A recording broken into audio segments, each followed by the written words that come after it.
Selamat siang dan juga selamat datang. Selamat datang dalam acara Talk Show Hari Pendidikan Nasional tahun 2021. Ya, benar sekali. Dan saya ingin menyapa dulu para hadirin yang telah hadir bersama kita di ruangan hari ini.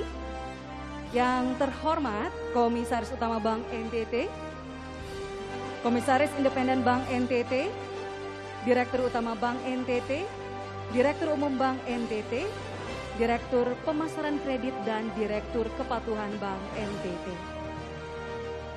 Yang kami hormati Kepala Dinas P&K Provinsi NTT, Kepala Sub Bagian Administrasi selaku PLH Kepala Sub Bagian Edukasi dan Perlindungan Konsumen OJK Provinsi Nusa Tenggara Timur. Dan yang kami hormati Bapak Ibu Kepala Divisi beserta jajarannya, Bapak Ibu pemimpin cabang yang hadir saat ini, maupun yang mengikuti secara virtual melalui Zoom, Bapak Ibu para undangan, para pelajar yang sudah hadir bersama dalam kesempatan hari ini. Singkatnya, hadirin yang kami muliakan. Untuk semuanya sekali lagi Assalamualaikum warahmatullahi wabarakatuh.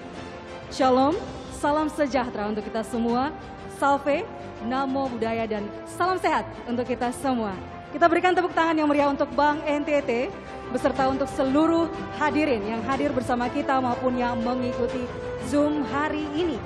Dan hadirin sekalian, acara hari ini adalah salah satu bukti nyata kepedulian dari Bank NTT tentang pendidikan Indonesia, khususnya Kota Kupang yang sebagaimana kita ketahui bersama sudah hampir 2 tahun. Bukan hanya di Kota Kupang, namun semua anak-anak hampir di seluruh dunia mereka bersekolah secara online, sekolah dari rumah.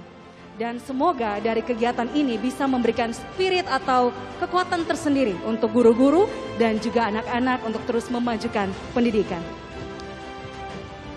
Selanjutnya, menyanyikan lagu kebangsaan Indonesia Raya.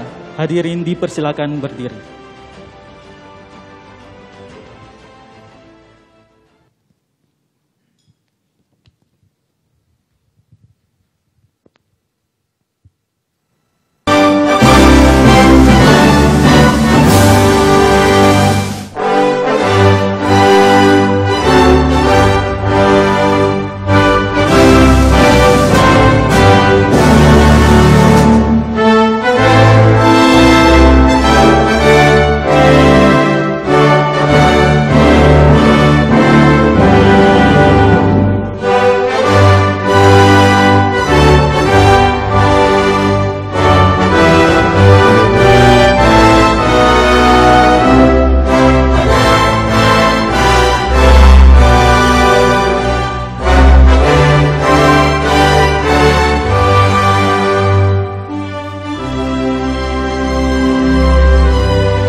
Hadirin dipersilakan duduk kembali.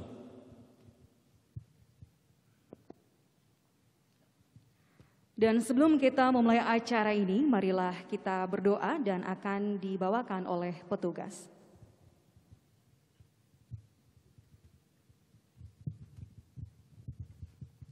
Baik, selamat siang buat kita semua. Sebelum kita memulai kegiatan kita siang hari ini, kita awali dengan doa dan minta pertolongan Tuhan. Izinkan saya membawanya dalam ajaran Kristen Protestan. Kita berdoa. Setiap kami datang dengan ucapan syukur Allah untuk kebaikan yang Tuhan nyatakan dalam hidup kami, baik nafas kehidupan, kekuatan, kesehatan, sehingga kami boleh ada di tempat ini.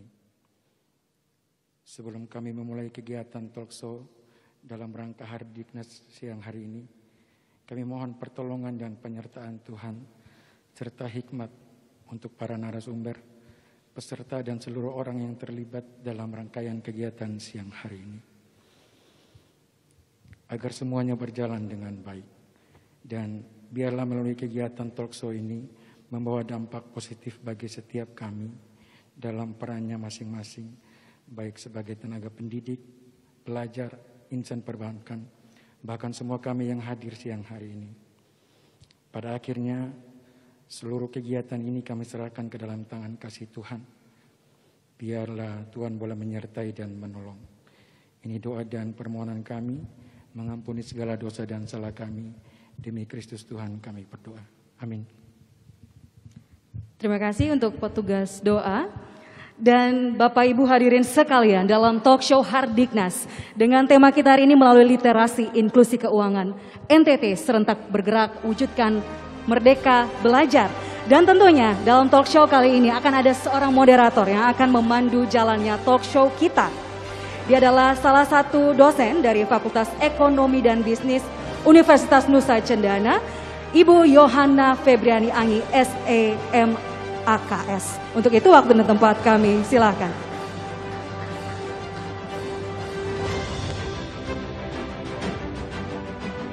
Selamat siang semuanya, salam sejahtera, Assalamualaikum warahmatullahi wabarakatuh. Salam kebajikan, namo buddhaya, salam sehat. Bersama saya, Yohana Febriani Angi, akan membawakan talk show Hari Pendidikan Nasional tahun 2021 dengan tema melalui literasi inklusi keuangan, NTT serentak bergerak, wujudkan merdeka belajar. Saya juga mau sapa untuk teman-teman yang ada di virtual meeting, yang ada di Zoom. Ini kameranya sebelah mana? Ya. Oke, selamat siang untuk semuanya yang ada di virtual meeting. Selamat menyaksikan talk show Hari Pendidikan Nasional tahun 2021. Pendidikan merupakan tolak ukur kemajuan suatu bangsa. Sebab bangsa maju adalah bangsa yang memiliki kualitas sumber daya manusia yang berkualitas dan cerdas. Esensi mendasar pendidikan haruslah memerdekakan kehidupan manusia. Hari Pendidikan Nasional adalah sebuah momen untuk kita merefleksikan apa saja yang sudah dikerjakan dengan baik dan apa saja yang perlu diperbaiki. Untuk itu diperlukan sinergisitas dari semua lembaga untuk mendukung terciptanya pendidikan yang berkualitas, khususnya bagi masyarakat Nusa Tenggara Timur. Merdeka belajar adalah merdeka berpikir, bukan hanya berpikir pada saat mengenyam bangku pendidikan, tetapi juga mampu dan bijak menggunakan produk serta layanan jasa keuangan. Untuk itu hari ini kita akan mengupas tentang apa itu inklusi literasi keuangan dan apa hubungannya dengan program Merdeka Belajar yang dicanangkan oleh Mas Menteri. Untuk itu saya mengundang narasumber saya yang pada hari ini sudah ada di tempat ini. Yang pertama, Bapak Linus Lusi, Kepala Dinas Pendidikan dan Kebudayaan Provinsi Nusa Tenggara Timur. Kepada Bapak saya persilakan.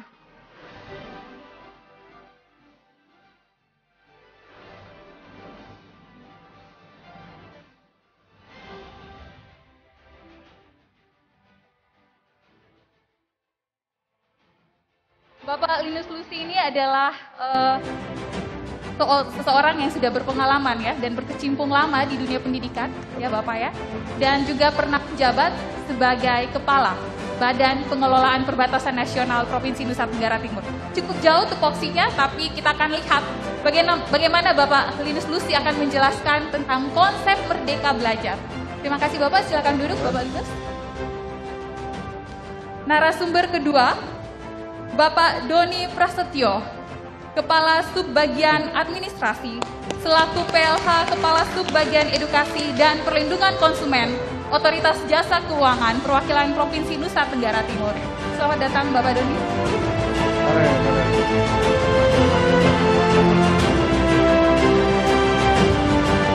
Bapak Doni ini, silakan Bapak. Bapak Doni ini memiliki pengalaman yang cukup lumayan lama di bidang keuangan, ya, lulusan dari Sekolah Tinggi Akuntansi Negara Jakarta, kemudian pernah di BPKP Perwakilan Provinsi NTT, pernah di PPATK, dan sekarang di Otoritas Jasa Keuangan. Selamat datang Bapak Doni.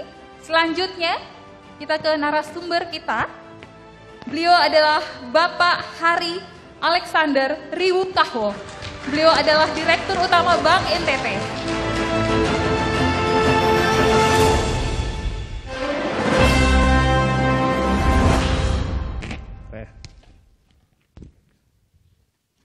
Pengalaman Bapak Hari ini tidak dipungkiri lagi, cukup panjang di Bank NTT.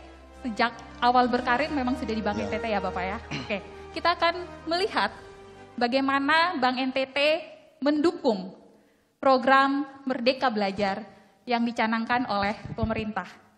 Oke. Ini kita santai saja ya Bapak-Bapak. Tidak ada pertanyaan seperti mata Najwa, tidak ada. Konsepnya adalah tidak jauh-jauh dari presentasi yang sudah diberikan kepada kami, kepada tim. Ya, saya tertarik dengan ini karena berbicara tentang Hari Pendidikan Nasional. Saya tertarik terkait dengan program Merdeka Belajar yang dicanangkan oleh Mas Menteri. Ya, itu bagaimana menggiring Merdeka Belajar itu untuk diterapkan di Provinsi Nusa Tenggara Timur. Mungkin Bapak Linus silakan. Baik, yang kami hormati Bapak Direktur Utama bersama jajarannya Bank NTT dan juga seluruh kepala cabang. Yang kami hormati narasumber dari Otoritas Jasa Keuangan dan moderator dan juga sahabat sekolah, guru dan para siswa yang saya lihat ini ada teman-teman semua dari berbagai unsur. Senang sekali ketika masa kepemimpinan Mas Nadiem Makarim menggagaskan Merdeka Belajar dari salah satu episode. Kalau kita bicara merdeka, maka rujukan kita jelas. Kemerdekaan sesungguhnya seperti apa? Dari konsep kemerdekaan ini, ketika pendidikan Indonesia ketika diterapkan pertama kali dengan kurikulum tahun 1947 dan sampai ke kurikulum 2013, ternyata desain pendidikan karena dalam konteks perkembangan zaman banyak mengalami hambatan, tidak mengikuti tren globalisasi yang lagi bertumbuh kembang, maka Merdeka Belajar di dalam konsep aplikasi secara teknis oleh para guru yang sudah mendapat pengetahuan ini adalah mengoptimalisasi, mengeksplorasi berbagai multi kecerdasan yang ada pada siswa, optimalisasi media sarana prasarana sehingga mampu mengeksplorasi kemampuan siswa sehingga dia bisa mengerti secara jelas, berpikir kritis dari sebuah objek dan subjek pembelajaran, dan siswa sebagai sumber sentra pembelajarannya. Kenapa ini dimunculkan? Karena kita runut ke belakang ketiga dalam konteks Nusa Tenggara Timur, merdeka secara umum dalam konteks Nusa Tenggara Timur, kemampuan literasi dan numerasi dan pendidikan karakter di persekolahan Nusa Tenggara Timur banyak menuai sorotan. Ini dapat kita lihat di rekam jejak di media sosial, media cetak, bagaimana seorang anak kandung bisa memperkara ke ibu kandungnya. Nah, ketika ditanya, tamat dari mana? Ini dari sekolah A, B, C, dan A. Hal-hal seperti ini mestinya tidak boleh terjadi. Karena itu kami sependapat dengan konsep kemerdekaan pembelajaran. Merdeka bukan berarti merdeka segala-galanya. Tapi ada variabel pengukurnya, ada indikator-indikator yang menjadi bingkai di dalam desain pembelajaran di dalam konteks kelas. Ini yang mau didorong, dan terima kasih Bapak Dirut menjadi sponsor dalam pelaksanaan Hardiknas di alun-alun Ihadoko. Di dalam momen ini juga izin sedikit, Bapak Dirut ini punya paman, punya bapak adalah tokoh-tokoh pendidikan Nusa Tenggara Timur. Kita beri aplaus untuk ini. Bapak Robert Riukaho, bapak besarnya.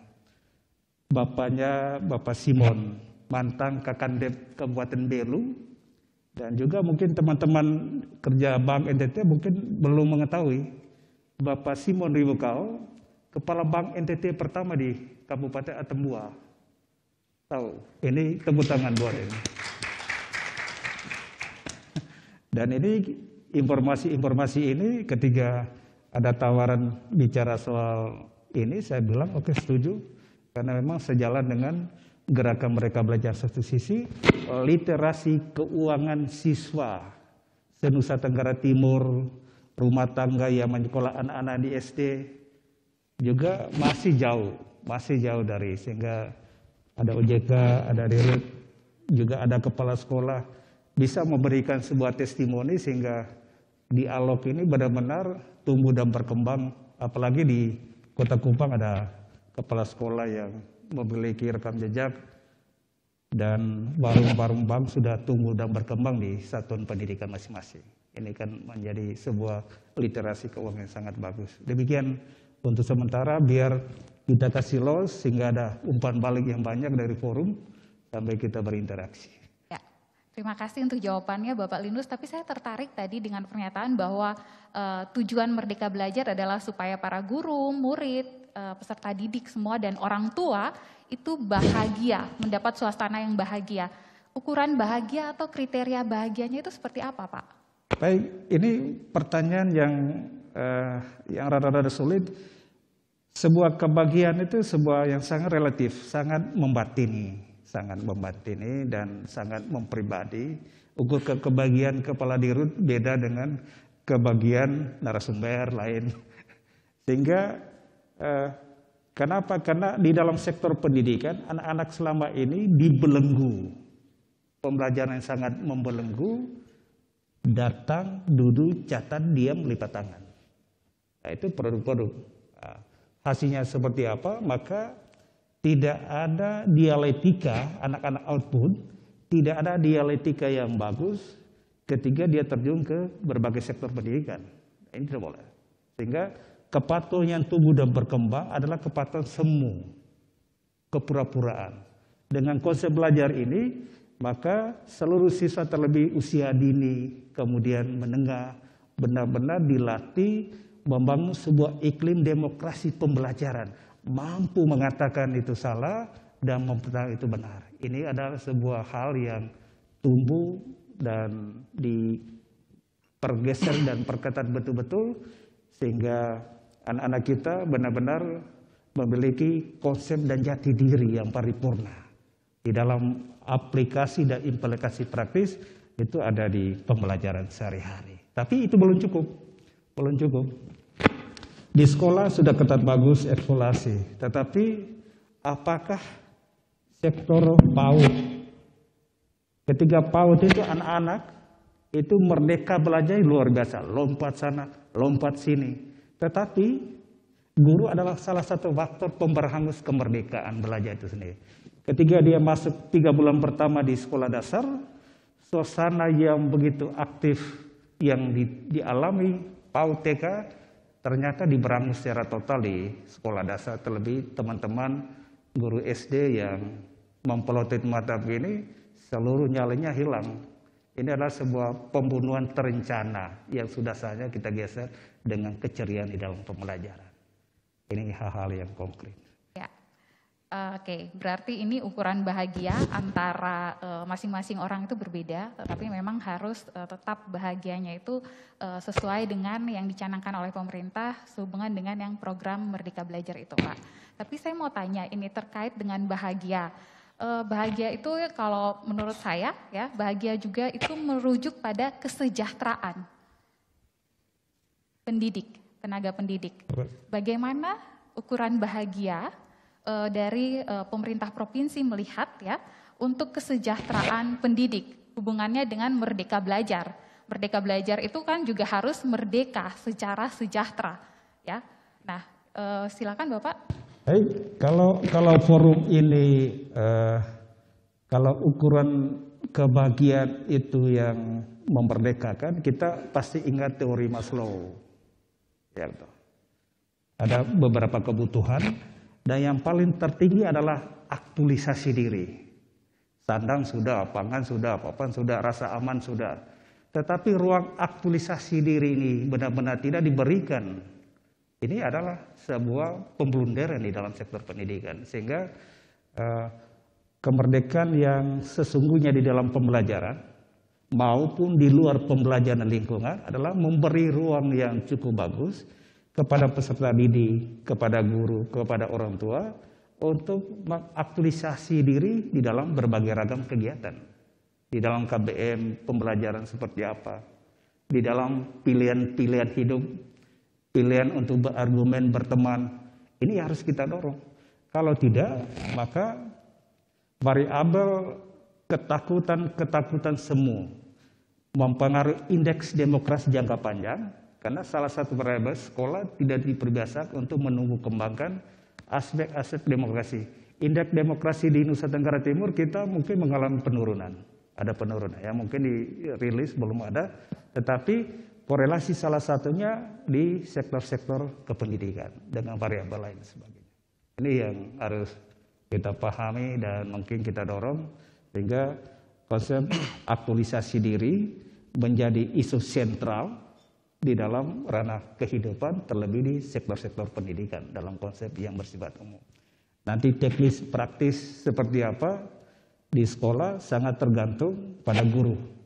Tetapi dengan kemajuan berbagai teknologi, ya Mas Nadiem, digitalisasi pendidikan dan unsur lain sebagainya, maka dua-dua pilihan mempunyai kelebihan dan kelemahan. Tetapi saya mau katakan dengan kemajuan teknologi di satu sisi bagus, sisi lain peran guru tidak akan tergantikan dengan teknologi apapun. Karena pendidikan karakter untuk dia mereka belajar, memahami kekuatan literasi, keuangan, ini adalah jauh lebih penting. Otaknya pintar, tetapi literasi karakter yang mempribadi tidak dimiliki oleh siswa, maka efek domino dari sebuah pembelajaran sangat terasa dalam jangka waktu dan kurun waktu tertentu. Ini sangat membahayakan masa depan negara dan khususnya di Nusa Tenggara Timur. Dan kita sejalan, mereka belajar sebelum Mas Nadiem Makarim menggelontorkan Merdeka Belajar, NTT menggelorakan restorasi. Ya, restorasi kebangkitan pendidikan revolusioner menuju NTT bangkit, NTT sejahtera. Pertanyaannya, apakah sekolah sudah mendesain guru-guru, siswa sudah sejahtera di dalam pembelajaran, sudah bangkit di dalam pembelajaran, atau seperti apa? Dan literasi kesejahteraan, literasi kebangkitan yang memerdekakan, dan ini sudah diimplementasi dari hal yang kecil, seperti apa? Ini adalah problem-problem yang sering terjadi di dunia pendidikan. Oke Pak, ini NTT terdiri dari 4 pulau besar dan 562 pulau kecil. Artinya merupakan daerah kepulauan yang jaraknya cukup lumayan jauh, tidak seperti Pulau Jawa atau Pulau Sulawesi atau Pulau Kalimantan. Bagaimana pemerintah provinsi itu mengawal agar program Merdeka Belajar itu dapat dijalankan dengan baik? Pertama, ketika konsep Merdeka Belajar ini digelorakan, kita Provinsi Nusa Tenggara Timur, beberapa kabupaten diberi ruang menjadi Kabupaten Merdeka Belajar yang ditandai dengan nota kesepahaman bersama antara Bupati dan juga antara Gubernur, Bapak Gubernur dengan Kementerian. Itu satu Kabupaten Rotendao yang dikunjungi oleh Mas Nadiem Makarim bulan Oktober. Kemudian Kabupaten Sumba Timur, Sumba Tengah, Manggarai Timur dengan Kota Kupang. Nah, ketika ini sudah disatukan semua, maka dilalui beberapa tahapan. ada seleksi perekrutan sekolah penggerak, ada guru penggerak, yang mana kemarin sudah diumumkan, dan kita dari 900 sampai 1000, kita karena situasi badai seroja COVID, ada beberapa teman guru di kabupaten tertentu yang tidak menggunakan ruang itu, maka kemarin hasil seleksi sudah diumumkan, hampir 200 yang lolos sebagai guru penggerak yang mendampingi sekolah-sekolah yang ada di kabupaten-kabupaten tertentu. Ini informasi yang harus diketahui, dan peran pemerintah provinsi adalah memfasilitasi konsep Merdeka Belajar dan guru penggerak, sehingga guru-guru tersebut, kepala sekolah tersebut tidak bisa dipindahkan selama program Merdeka Belajar berada di kabupaten kota, baik jenjang PAUD, SD, SMP maupun SMK. Sehingga bagi Bapak Ibu guru yang sudah mendapat pelatihan-pelatihan seperti ini, maka isu literasi keuangan benar-benar dibumikan. Apa arti sebuah kemerdekaan belajar tetapi tidak ada jiwa atau spirit pengelolaan yang ketat teliti, karena itu berdampak pada pilihan-pilihan profesi ke depan. Dari sana akan dilatih tingkat pemikiran yang sampai pada analisa kritis yang sangat tinggi dari sebuah objek persoalan, terlebih di jenjang sekolah menengah atas maupun kejuruan. Ini yang hal yang menjadi isu utama. Oke, terkait literasi keuangan yang menjadi isu utama, kalau dilihat bahwa literasi keuangan ini kan memang sudah harus diajarkan sejak dini. Apakah sudah ada di kurikulum Merdeka Belajar? Terima kasih para pendengar semua. Saya kira kalau usia saya, Pak Dirun, dengan teman-teman lain, kita di tahun 1985 ke bawah, itu ada tapel pram, betul ya? Ya. Tabungan pelajar. Tabungan pelajar. Yang ditabung di kantor pos dan giro. Nah, itu uang muka saat itu tahu berapa? Lewat para guru sekolah dasar saat itu 100 rupiah yang kertasnya masih warna merah. Nah, lalu ditabung terus. Kemudian dalam perjalanan gerakan-gerakan seperti ini sepertinya redup. Bank-bank, lembaga-lembaga keuangan tertentu menggarap nasabah-nasabah yang besar. Padahal potensi siswa setiap usia pasang muda mampu melahirkan lebih dari 3 anak. Mulai dari tingkat SD kota, tapi belum digarap secara serius. Dan terkait dengan kurikulum pengelolaan keuangan, SD juga diajarkan mengenal jenis-jenis mata uang. Itu pengenalan. Kemudian pada tingkat SMP lebih luas lagi semua bagaimana mengelola tata keuangan baik dan benar, merencanakan keuangan sekolah dan rumah tangga selama 30 hari seperti apa. Nah, sikap konsumsi anak-anak di Nusa Tenggara Timur SD cukup besar. Ketika kita survei di Kota Kupang, terlebih di SDN Bonepoi di samping gereja katedral, rata-rata anak itu sekolahnya di bawah hampir 1000. Tahu uang jajan berapa? Rata-rata 15.000. Tapi dihabiskan dalam 1 hari. 1 hari 15.000 rata-rata. Kalau 30 hari, kali berapa? Hasilnya berapa? Kemudian memberi pemasukan cukup besar kepada kantin yang ditunjuk oleh sekolah tersebut. Belum semua negeri 1. Semua 2. Giovanni, Don Bosco, Santi Yosef. Atau sekolah-sekolah yang memiliki siswa di atas 1000. Perputaran dari begitu banyak, tetapi sekolah belum optimalisasi dampak dari pembelajaran itu luar biasa. Nah, ini hal yang harus mungkin diperjelas oleh Pak Dirut, Pak OJK, ya. Sehingga jiwa kewirausahaan menabung pengguna keuangan seperti apa dihitung. Ini yang betul-betul harus kita tanam sejak usia dini. Saya yakin hasil penelitian dan kajian psikologi tertentu, anak-anak SD kalau kita didik perhatikan betul-betul sifatnya tenang, teliti, hurufnya bagus, matematika lumayan bagus, rata-rata kerja di bank. Dan saya yakin pasti 10 besar di dalam ruangan ini yang kerja di bank, termasuk Bank NTT dan juga teman-teman OJK ya sangat teliti. Betul ya Ibu? Ya. Rata-rata. Oke, terima kasih Pak untuk jawabannya. Mungkin tadi ada hubungannya dengan program edukasi dan sudah disinggung oleh Bapak Linus bahwa ini sejalan juga dengan program OJK. Kira-kira bagaimana upaya OJK agar literasi keuangan itu bisa sampai terutama ke anak-anak yang usia dini ini? Silakan. Baik, terima kasih Kak Febi selaku moderator. Yang terhormat Pak Komisaris Utama Bank NTT, Komisaris Independen, yang terhormat Pak Dirut, Pak Alex, yang terhormat Pak Direktur Kepatuhan Pak Ila, dan Direktur Pemasaran Kredit Pak Stephen Mesak, yang terhormat Pak Linus, Kadis Provinsi PDNK Provinsi NTT.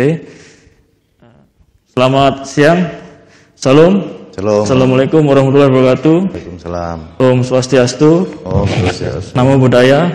Namo Buddhaya. Salam sehat. Karena sekarang lagi masih masa pandemi ya. Yang pertama mungkin izinkan saya sampaikan bermohon maaf Pak Alex karena Kepala OJK Pak Robert pada siang hari ini berhalangan hadir menghadiri kegiatan ini, jadi diwakili oleh saya untuk hadir di kesempatan yang baik pada siang hari ini.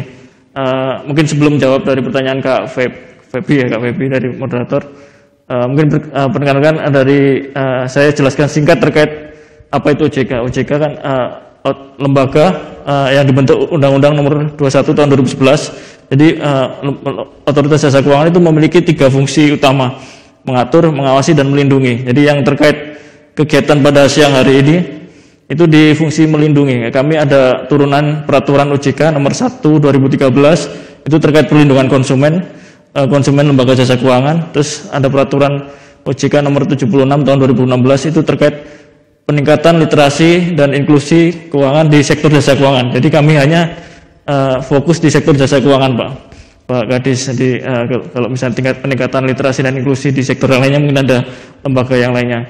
Jadi terkait pertanyaannya tadi, misalnya apa program OJK terkait peningkatan menabung di usia dini ya. Di program-program di OJK itu ada namanya Simple, simpanan pelajar. Jadi simpanan pelajar itu sudah dari tingkat TK, dari PAUD, TK, SD, SMP, SMA, dan ada juga tabungan untuk mahasiswa. Tabungan mahasiswa. Terus selain Simple, ada juga program OJK namanya Kejar. Jadi dulu awal dibentuk itu namanya OSOA, One Student One Account. Terus berubah jadi Kejar, satu rekening satu pelajar, Kejar namanya. Jadi karena ada program itu untuk meningkatkan tingkat literasi inklusi di pelajar di Indonesia. Tahun 2019 itu Pak Presiden Jokowi juga menerbitkan Kepres ya. Kepres nomor 26 tahun 2019. Beliau menetapkan Hari Indonesia Menabung tanggal 20 Agustus. Jadi mungkin ada di Pak Linus, mungkin zaman masih kecil dulu namanya ada Batara Pak ya. Batara, makanya dipilih tanggal 20 Agustus itu karena dulu juga awal-awalnya Batara itu Pak, di 20 Agustus ditetapkan oleh Pak Presiden Jokowi untuk sebagai Hari Indonesia Menabung.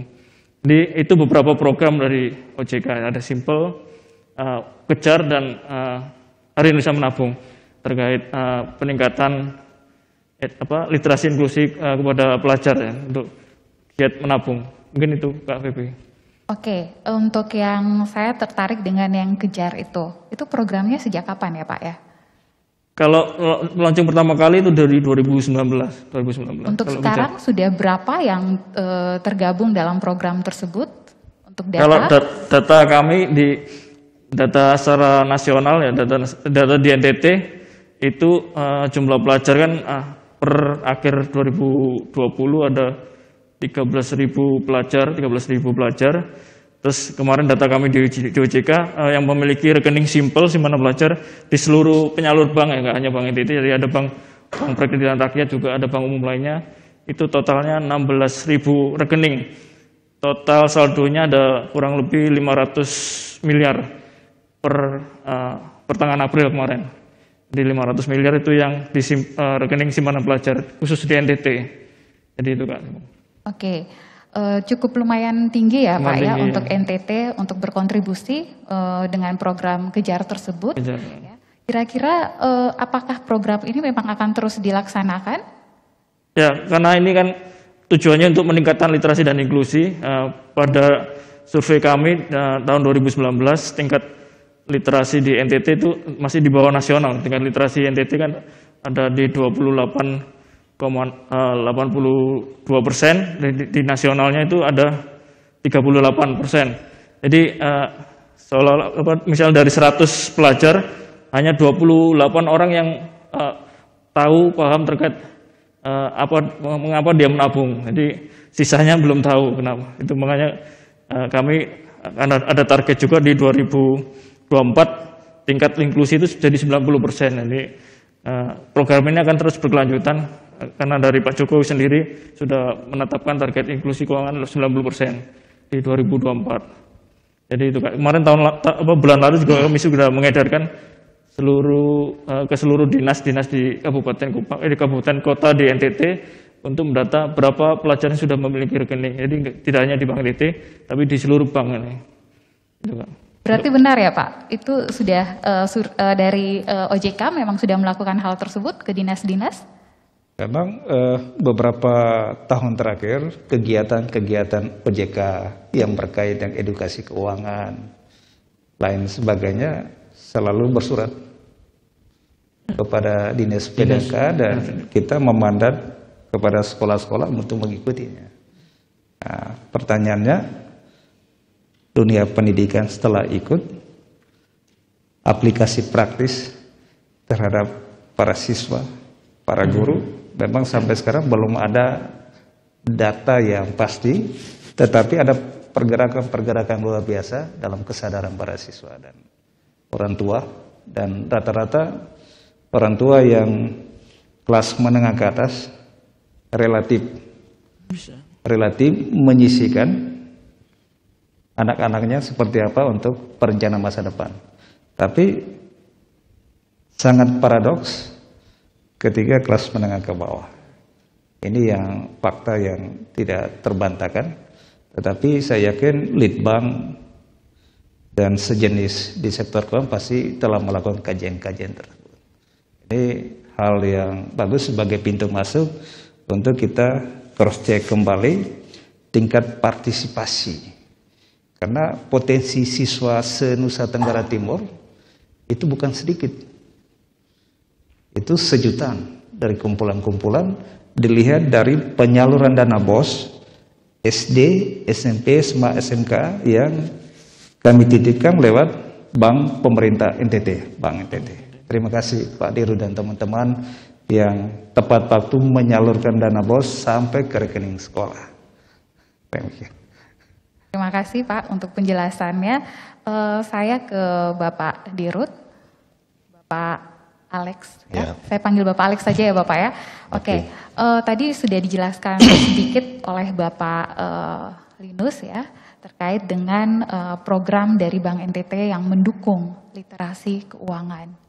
Mungkin bisa dijelaskan lebih lengkap lagi program Bank NTT yang mendukung literasi keuangan. Yang pro pada siswa. Ya, dan pro pada siswa. Itu seperti apa? Silakan Bapak. Baik, terima kasih Bu Moderator.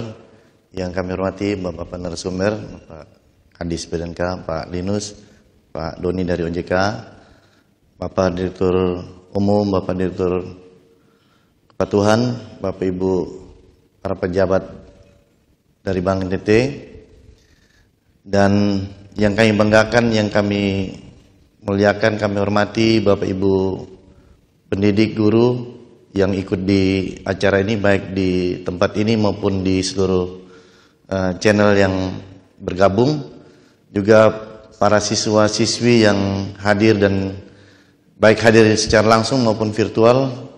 Assalamualaikum warahmatullahi wabarakatuh. Salam. Salve, Om Swastiastu, Namo Buddhaya, salam kebajikan, salam sehat.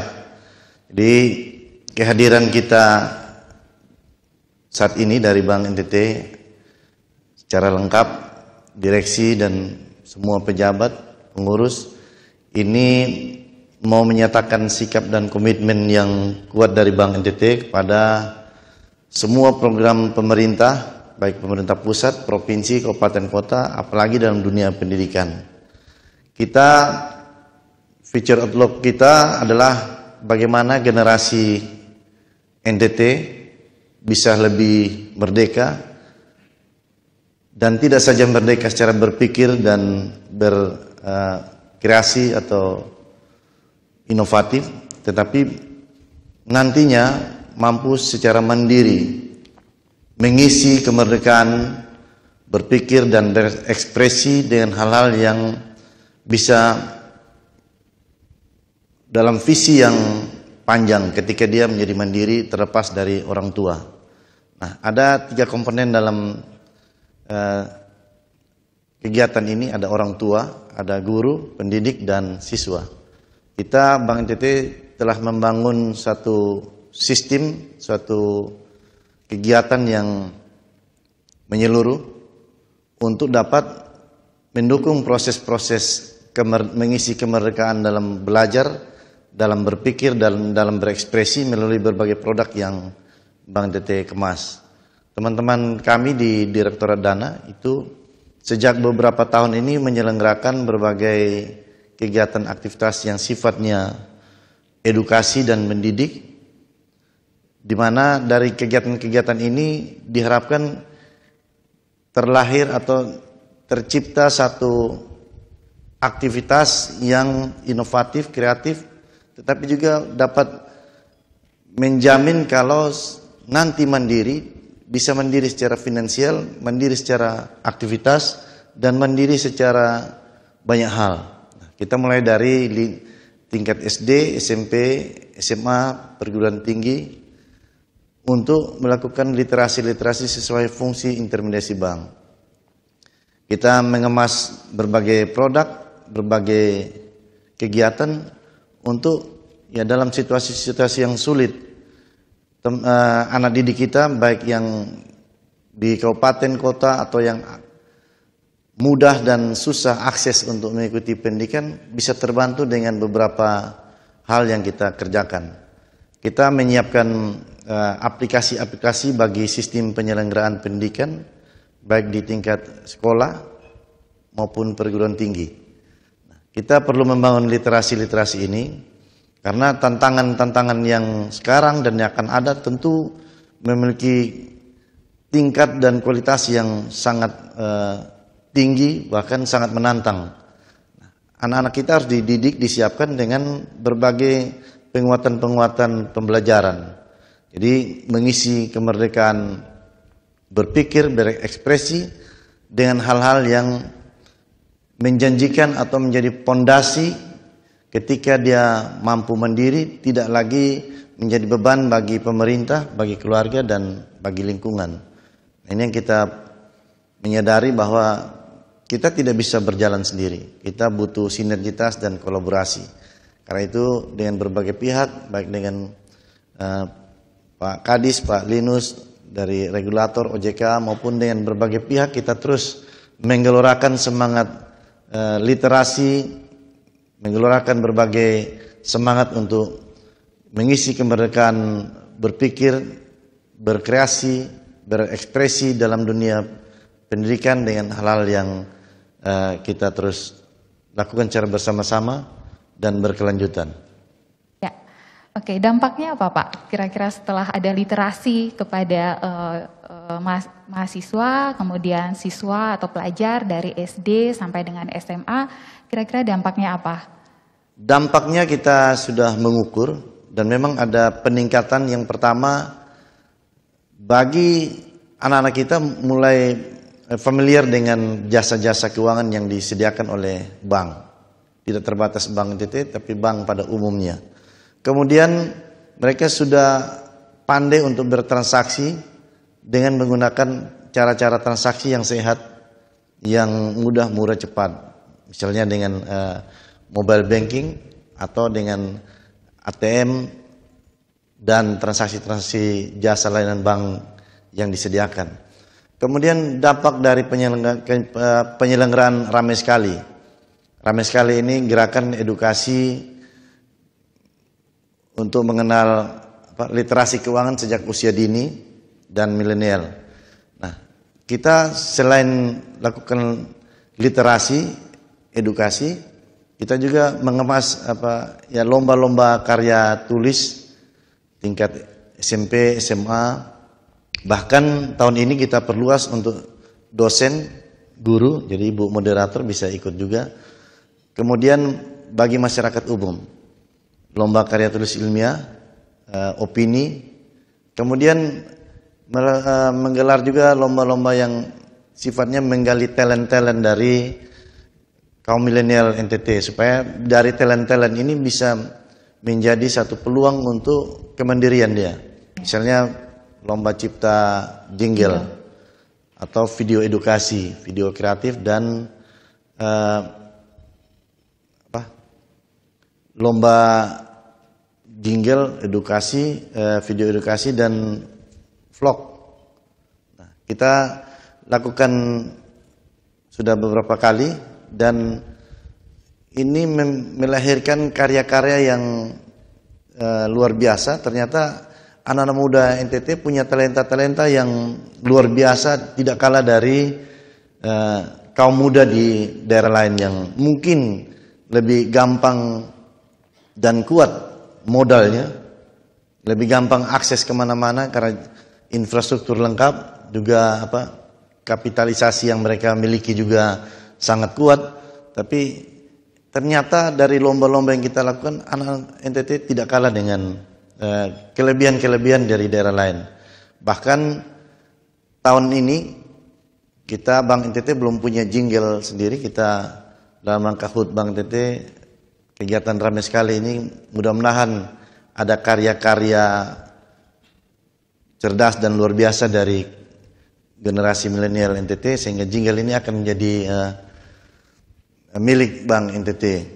Video-video edukasi yang dibuat akhirnya melahirkan usaha-usaha seperti ya belum ada production house, tapi IO untuk menyelenggarakan event-event. Keterampilan-keterampilan ini juga mampu untuk didaya gunakan. Nah, kita juga mengemas berbagai pendekatan, baik lewat produk-produk yang sudah kita miliki. Di antara 4.700 member digital agen kita, kurang lebih memang baru sekitar 300-an digital agen kita yang milenial. Mereka sudah pandai memanfaatkan aplikasi mobile banking untuk mendapatkan pendapatan atau keuntungan-keuntungan dari fitur-fitur layanan yang ada di aplikasi mobile banking. Bagi mereka yang dalam usia tertentu, kita dorong juga untuk kita beri modal, kemudian dia berusaha dalam Lopo Dia Bisa.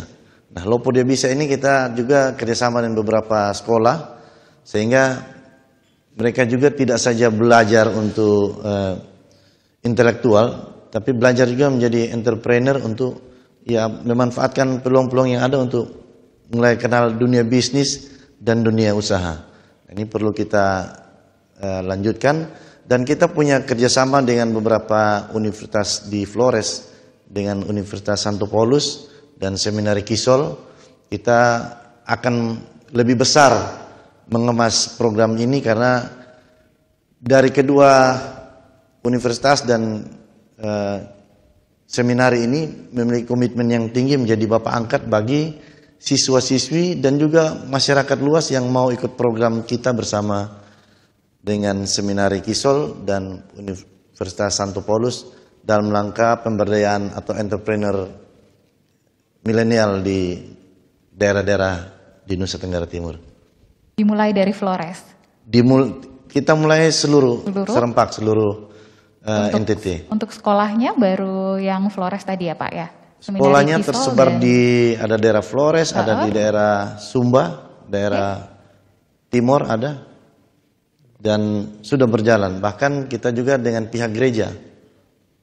Jadi pemuda-pemuda gereja di beberapa gereja kita hadirkan Lopo Dia Bisa, dan mereka mulai berusaha di situ. Ya dari yang kecil-kecil jual beli pulsa listrik, pulsa handphone, dan juga ada toko yang mereka kelola untuk ya wilayah jemaat situ dan bertumbuh terus secara positif. Oke, kita tepuk tangan dulu untuk Bank NTT ya.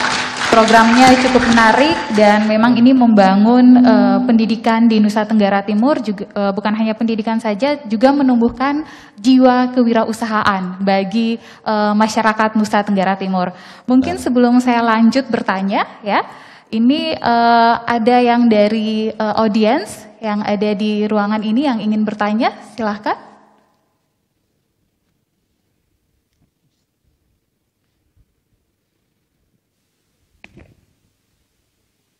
Baik, moderator.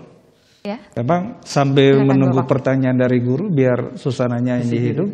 Ya. Menyambung dari gagasan dari Pak Dirut tadi, ketika saat kami 70 hari di Kabupaten Ngada, sebagai pejabat Bupati Ngada, kepala cabang dengan tim itu sangat gesit, Pak Dirut. Saya senang sekali. Gesit seperti orang sabu yang pantang menyerah itu. Mendapatkan mitra-mitra lain sebagainya. Di saat kita di Ngada, itu sekolah kami di bawah kewenangan pemerintah provinsi itu semua Regina Pacis. Sampai kita menandatangani kerjasama semua bagus, dan di situ siswanya 1000 lebih. Uang sekolahnya tuh kayak masuk UI pertama, semester terakhir menurun. Jadi perputaran luar biasa. Kemudian juga di SMP 1 Negeri Bajawa, itu juga uang komite semua masuk di Bank NTT, dan perhatian Bank NTT balikan itu juga luar biasa. Seperti membangun sumur bor, kantin di SMP, dan juga membantu seminari di Mataloko juga luar biasa. Dan mungkin ke depan kita juga akan menganjurkan apa? Siswa yang naik kelas tamat harus memiliki buku Bank NTT, nilainya berapa kepala sekolah. Ini menjadi sebuah hal yang baru, sehingga ada aplikasi Merdeka Belajar inklusi benar-benar kita terapkan bentuk konkret kayak apa. Nah, ini yang mau kita dorong, Pak Dirut, sehingga kita pun sekolah tingkat SMK itu 903 sekolah. Nah, dana BOS yang beredar, komite yang bertubi-tubi yang membuat Bapak Ibu juga pusing juga akibat kemauan dari sekolah dan orang tua, ini juga sangat membantu. Sehingga kita akan buat edaran. Kita akan buat edaran, naik kelas, tabungan berapa, tamat, ada tabungan tidak. Ini menjadi sebuah kriteria tambahan dalam konteks kita membangun Nusa Tenggara Timur. Baru bisa. Dan memotivasi siswa untuk belajar menabung. Belajar menabung sejak usia ini. Sehingga ke depan mereka menjadi sebuah kapitalis, tanda petik, versinya Indonesia di negara Pancasila. Sehingga benar-benar kita menjadi pelajar Pancasila bagus, tetapi didukung dengan kekuatan modal finansial yang kuat. Kalau kita bicara ini tapi finansial kita kurang sejak usia dini, negara kita, pelajar kita diobok-obok. Dan ini tidak boleh terjadi. Bahayanya kalau pemilik modal tertentu tidak disiapkan sejak awal, dia bisa menggesek-gesek dan bahayanya untuk sektor pendidikan. Nah, ini kita tidak mau. Jadi benar-benar ini menjadi perhatian yang serius dari kami yang bekerja dengan teman-teman di dunia pendidikan. Ya, terima kasih untuk penjelasannya, Bapak Linus. Mungkin masih, ya, ini cukup banyak yang ingin bertanya.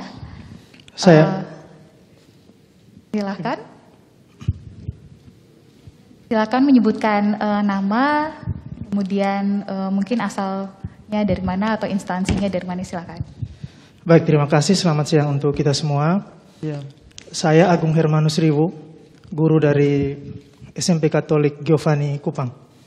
Yang pertama saya mengucapkan terima kasih untuk 3 pemateri, Pak Linus, Pak Doni, Pak Heri, telah menjadi sahabat diskusi kami pada kesempatan ini. Pertanyaan saya ditujukan untuk Bapak Kepala Dinas.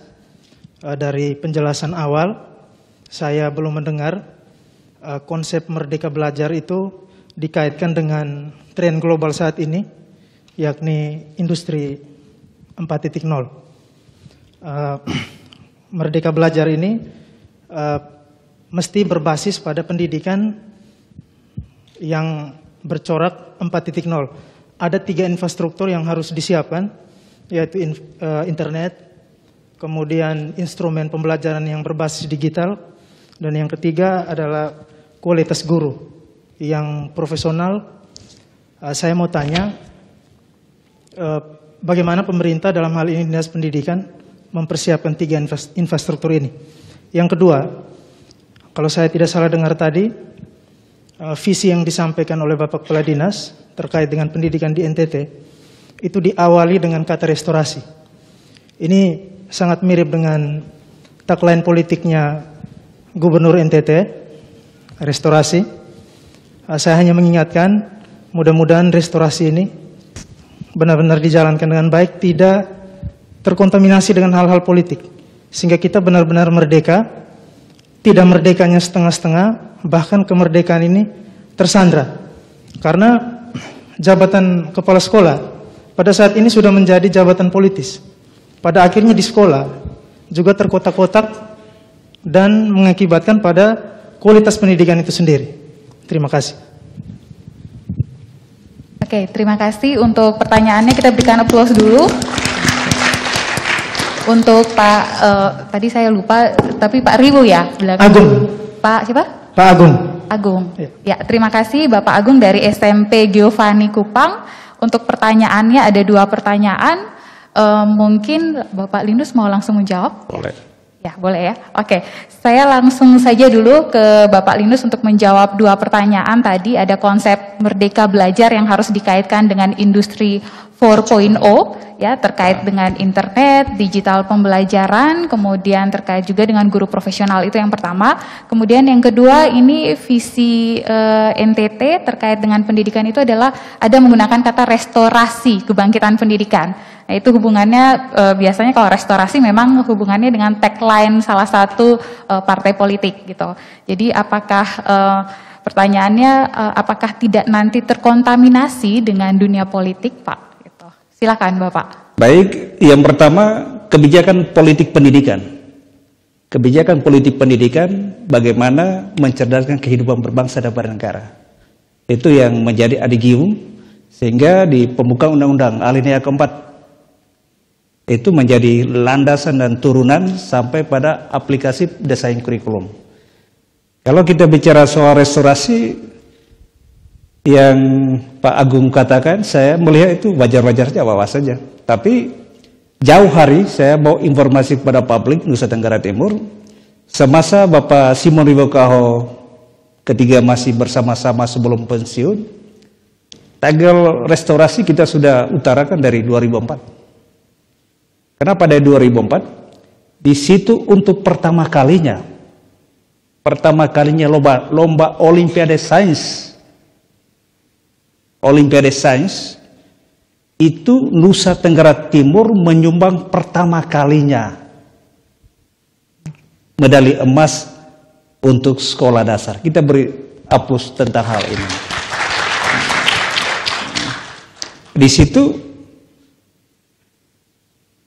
Di situ kita gelorakan ini butuh restorasi. Inspirasi apa? Restorasi awal dari Meiji. Restorasi Meiji Jepang zaman dulu. Yang mana bagaimana menyatukan, menata ulang semua sehingga kehidupan bangsa Jepang bisa eksis sampai sekarang. Ketika kita masih ingat Perang Dunia, pertanyaan pertama muncul, Kaiser. Ketika dia berjalan dalam lumpuran darah, ketika bom Hiroshima Nagasaki jatuh ke laut tersebut, dia berjalan sepanjang ini penuh dengan darah, Kaisernya. Sambil menetesai mata, dia tanya apa? Masih berapa guru yang hidup? Ya masih ada, berarti kita ada harapan. Karena konsep seperti ini, ketiga itu kita menuangkan di dalam sebuah artikel pendidikan yang dimuat di salah satu koran lokal 2004. Restorasi harus digelorakan dari sekarang dengan konsep medali emas. Dan itu benar-benar ditata secara bagus. Di situ ada, saat itu masih ada Kebamoto, Dr. Kebamoto. Kepala dinasnya Pak John Manulangga. Karena itu ketika medali emas itu muncul berulang-ulang dari SD yang menyumbang SDK Maria Assunta kalau tidak salah. Sebelumnya Clara Tanuwijaya, SDK Don Bosco II kalau tidak, kepala sekolahnya ada di sini. Itu perunggu. Tetapi tahun berikutnya medali emas untuk pertama kalinya. Sehingga saya bilang, ini sejalan dengan tekad dan kemauan pemerintah di bawah Bapak Gubernur, kata restorasi memang harus perlu digelorakan, menata ulang. Di dalam konsep pendidikan kita tata ulang apa? Pertama, pemenuhan 8 standar pendidikan. Ini adalah harga mati. Yang kedua lagi, memuliakan harkat dan martabat guru. Kalau kita bicara soal kemajuan pendidikan, lain sebagainya, tapi harkat dan martabat guru tidak dimuliakan, maka bicara 7 turun pun tidak akan ada perbaikan luar biasa.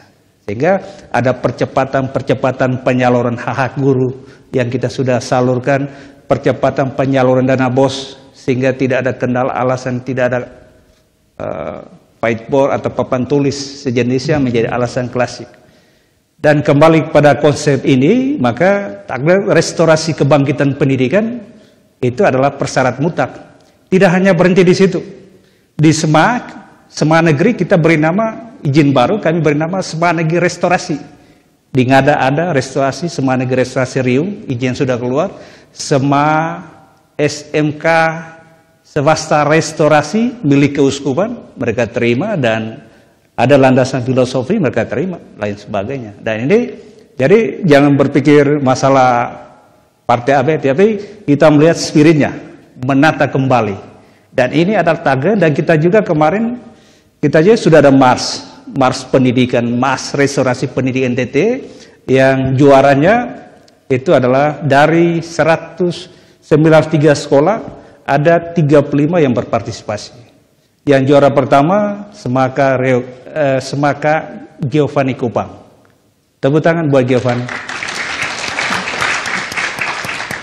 Lalu yang kedua Sema Negeri Sabu Tengah. Yang ketiga Pak, itu Sema Negeri 4 Kota Kupang. Kota Kupang Allah. Berikut lagi SMK Negeri 4 Epoi, Pak Seminun. Nah, yang terakhir apa? Itu Semaka Regina Pacis, Bajawa. Oh, Regina Pacis. Tapi ini penilaian yang sangat independen. Tahu tim jurinya? Tim jurinya tidak bisa diutak-atik. Di situ ada Bapak Joni Tedens yang memiliki rekam jejak yang luar biasa. Kemudian ada Pak Pit Riki Tukan, luar biasa. Siapa mau ganggu otoritas mereka? Kemudian ada dosen stakan yang memenangkan lomba gerejawi di Ambon. Namanya saya agak lupa, itulah tim-tim juri yang sangat kredibel. Ini beberapa hal terkait dengan kesiapan kemarin Bapak Gubernur berbicara di Sahabat Guru kemarin, diikuti hampir 1.000 lebih guru NTT. Saya menamping langsung. Memang kendala kita seperti itu. Kesiapan pertanyaannya, kesiapan sekolah seperti itu. Dari 903 sekolah menjadi kewenangan provinsi, sekolah yang memiliki kelengkap TIK, salah satu, itu baru berjumlah 835. Sisanya lagi menyesuaikan. Nah, ini terlebih sekolah-sekolah yang ada di 3T. Karena apa? Listrik belum ada, jaring belum ada. Tapi jaring sudah ada, listrik sudah ada, jaring sudah ada, pasti sekolah dengan otoritas manajemen keuangan mereka bisa mengakses untuk kepentingan siswa. Kesiapan guru-guru seperti apa? Di dalam dana BOS itu ada jelas, saya baru habis tanda tangan semua, saya lihat peningkatan mutu guru di poin salah satunya. Ada 12 item, itu ternyata di dalam sekolah, dana BOS mau kita mereka menganggarkan peningkatan kompetensi guru dan siswa aktivitasnya. SD, SMP juga verifikasi dana BOS ada di penyaluran lewat tanda tangan Kepala Dinas PDNK. Baru bisa berjalan dan selama ini mudah-mudahan mengikuti seperti ini. Terkait bagaimana kesiapan guru, tugas utama guru satu jelas. Pertama, kemajuan teknologi guru tidak bisa tergantikan. Itu satu yang harus kita anut. Pendidikan karakter dalam pengguna TIK ini juga benar-benar konten-kontennya seperti apa, harus ada memiliki kekuatan literasi sehingga siswa bisa membedakan di bawah pendampingan orang tua dan orang-orang dewasa, para guru. Nah, ketika saya melaksanakan kunjungan kemarin sekolah tatap muka, saya mengunjungi Kepala Sekolah Penggerak, Ibu Veronica Leo, Kepala Sekolah Semarang 5. Ternyata di dalam ruangan itu ada hanya 8 orang, 6 orang yang berjalan. Dan layanan guru-gurunya sampai ke rumah, lain sebagainya. Tapi ironis, ketika pandemi COVID ini, tahu tidak Bapak dan Ibu?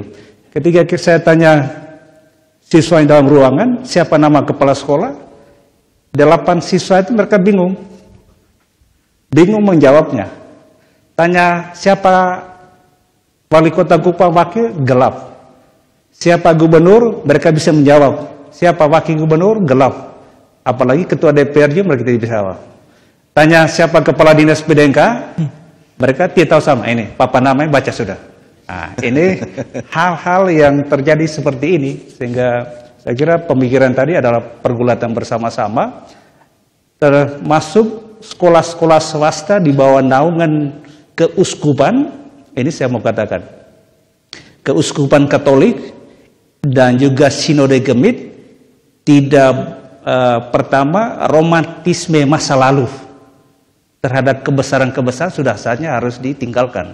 Tetapi konsolidasi yang bagus-bagus, perhatikan kesehatan para guru, mutu guru. Kenapa?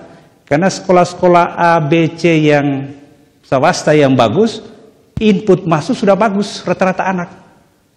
Rata-rata anak itu rata-rata ranking 1 sampai 10 di sekolah asalnya. Pertanyaannya, benarkah, siapkah Bapak Guru mengikuti kecerdasan anak-anak yang sudah mapan dari rumah ini? Sehingga ini di mana-mana. Kemarin di bulan 2 bulan lalu kami di Sema Katolik ND Surya Dikara. Nah, saya omong yang sama. Ketika saya lihat batas ini, guru, ternyata S2-nya hanya 2 orang. S2-nya hanya 2 orang. Saya bilang, Romo, Roba, ini tidak bagus.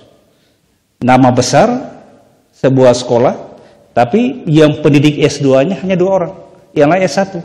Sementara kepercayaan publik begitu dari Sabang sampai Merauke, hingga tinggal di sekolah tersebut. Nah, mudah-mudahan tidak terjadi di Semaka Giovanni, Pacis, atau Semadian Harapan. Mudah-mudahan, saya belum sampai ke sana, tapi data rekaman kami rata-rata kualifikasi guru S2-nya sangat terbatas untuk sekolah-sekolah swasta. Kalau negeri relatif bagus, tapi dia kalah pamor dengan sekolah-sekolah swasta. Apa yang membedakan? Komitmen guru-guru negeri di sekolah negeri masih rendah dibandingkan dengan sekolah-sekolah swasta berbasis keagamaan. Ini adalah persoalan-persoalan. Sehingga jangan heran orang-orang bank, BUN, menyisikan anak, menyekolah anaknya di sekolah-sekolah yang favorit. Swasta tadi, kita negeri keteteran sekali. Walaupun membeludak, tapi negara tidak boleh kalah dengan orang swasta. Ya, setuju Pak. Negara tidak boleh kalah dengan orang swasta. Tapi saya tadi tertarik Pak, yang katanya kurangnya komitmen dari para guru. Kurangnya komitmen ini disebabkan apa ya Pak kira-kira? Pertama, beda dengan sekolah swasta. Sekolah swasta, yayasan-yayasan besar, gajinya berapa, buat komitmen, langgar, peringatan pertama, 2, 3, pecat. Tapi sekolah negeri semua serba ditanggung, mulai dari kos kaki sampai ujung rambut. Nah, tidak ada sebuah penegasan yang luar biasa. Ini kembali kepada leadership kepemimpinan kepala sekolah. Berani tidak menerapkan PP sekian. Ini yang membedakan. Sehingga masuk dan tidak masuk, gaji tetap diterima. Nah, sistem gaji kita punya ASN guru memang sudah saya harus dirubah. Kalau tetap seperti ini, maka kita akan ketinggalan kereta. Tapi ada orang yang ngurusnya. Tapi kita perlu wacanakan terus-menerus. Soal kepala sekolah itu bagian dari sebuah leadership kepemimpinan. Jadi, sebelum dilantik jadi kepala sekolah, rekam jejak seperti apa? Memang asumsi-asumsi di luar seperti ini, tapi kami Dinas PDNK Provinsi sangat berhati-hati sekali merekrut kepala sekolah. Kenapa? Karena karakter yang kita butuhkan, pintar saja tidak cukup. Pintar saja tidak cukup kepala sekolah. Dia harus memiliki keterampilan sosial. Bagaimana membangun jejaring kerja yang bagus. Menjadi mata dan telinga terhadap pembangunan-pembangunan. Kejadian-kejadian kepala sekolah yang sering dilaporkan, 1, surat itu bertubi-tubi. 1, tidak mampu membangun tim kerja yang solid. Yang kedua, dana-dana BOS tertentu tidak mempercayakan pada mekanisme penyelenggaraannya. Tapi bukan di Kota Kupang.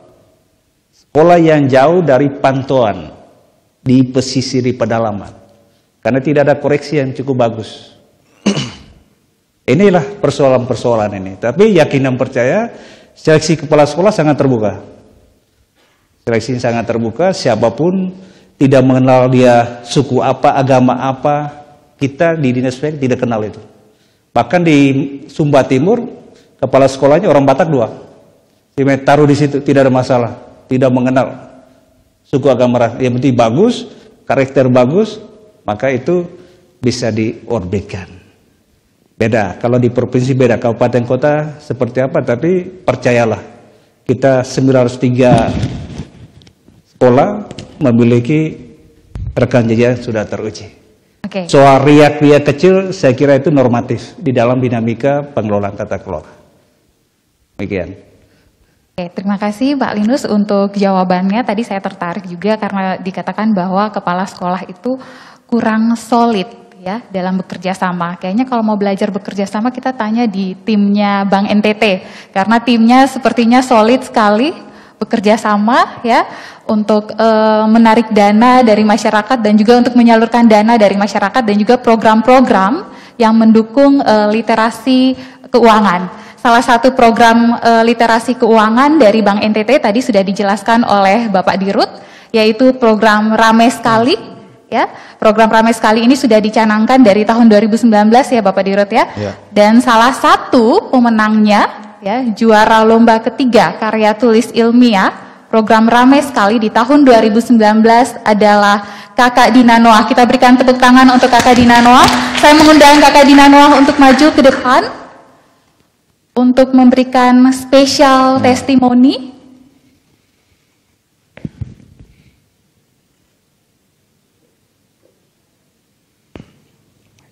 Ya.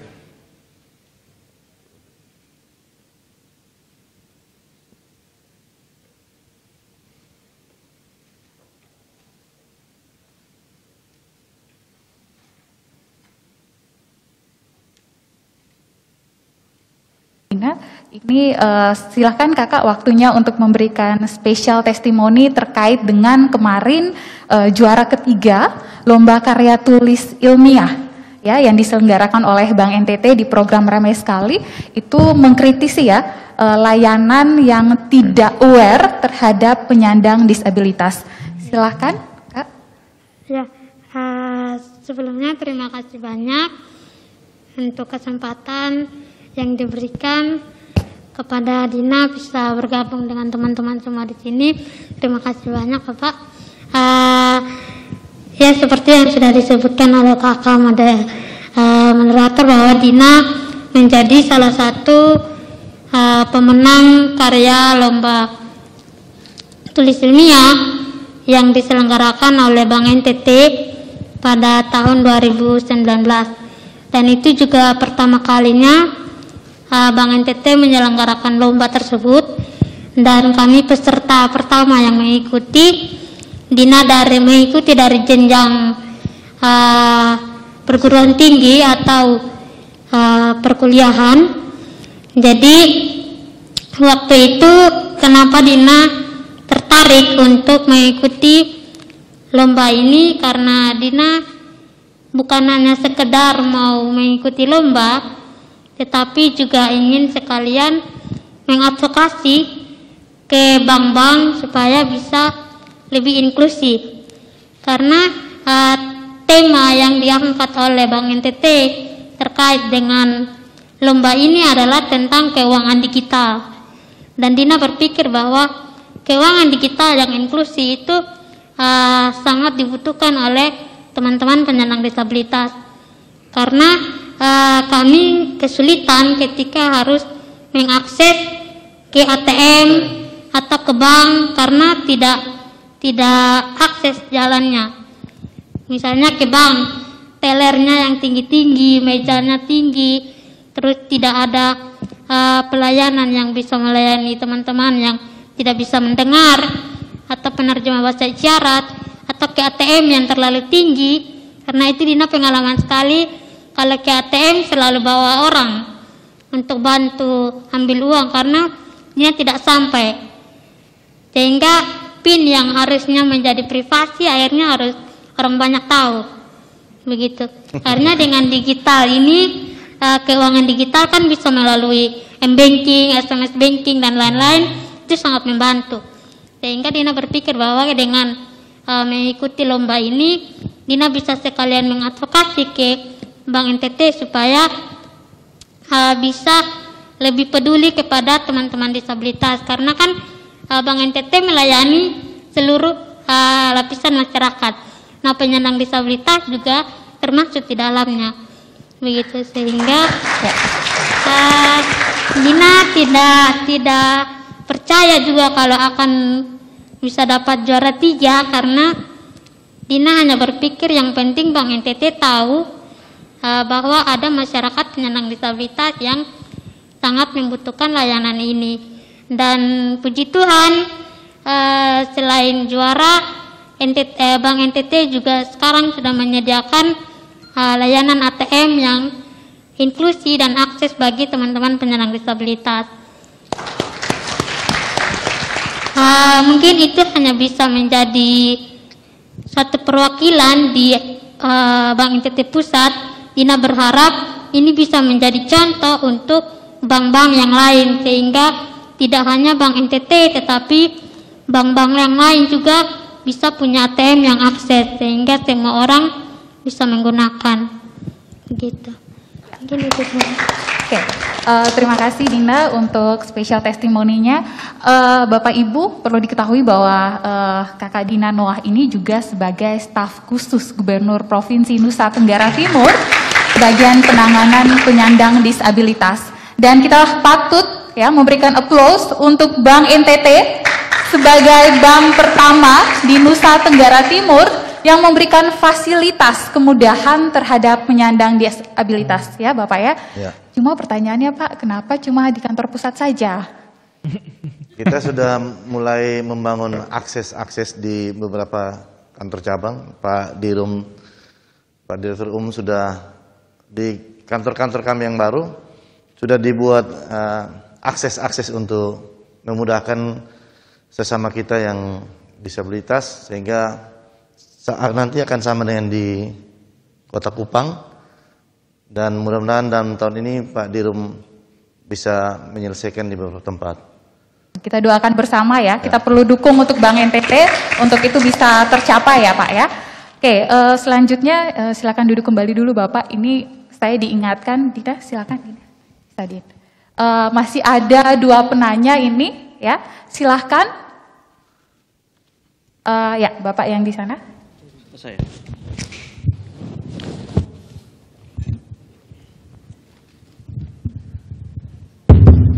Baik, perkenalkan nama saya Ivan dari SMA Negeri 2 Kupang.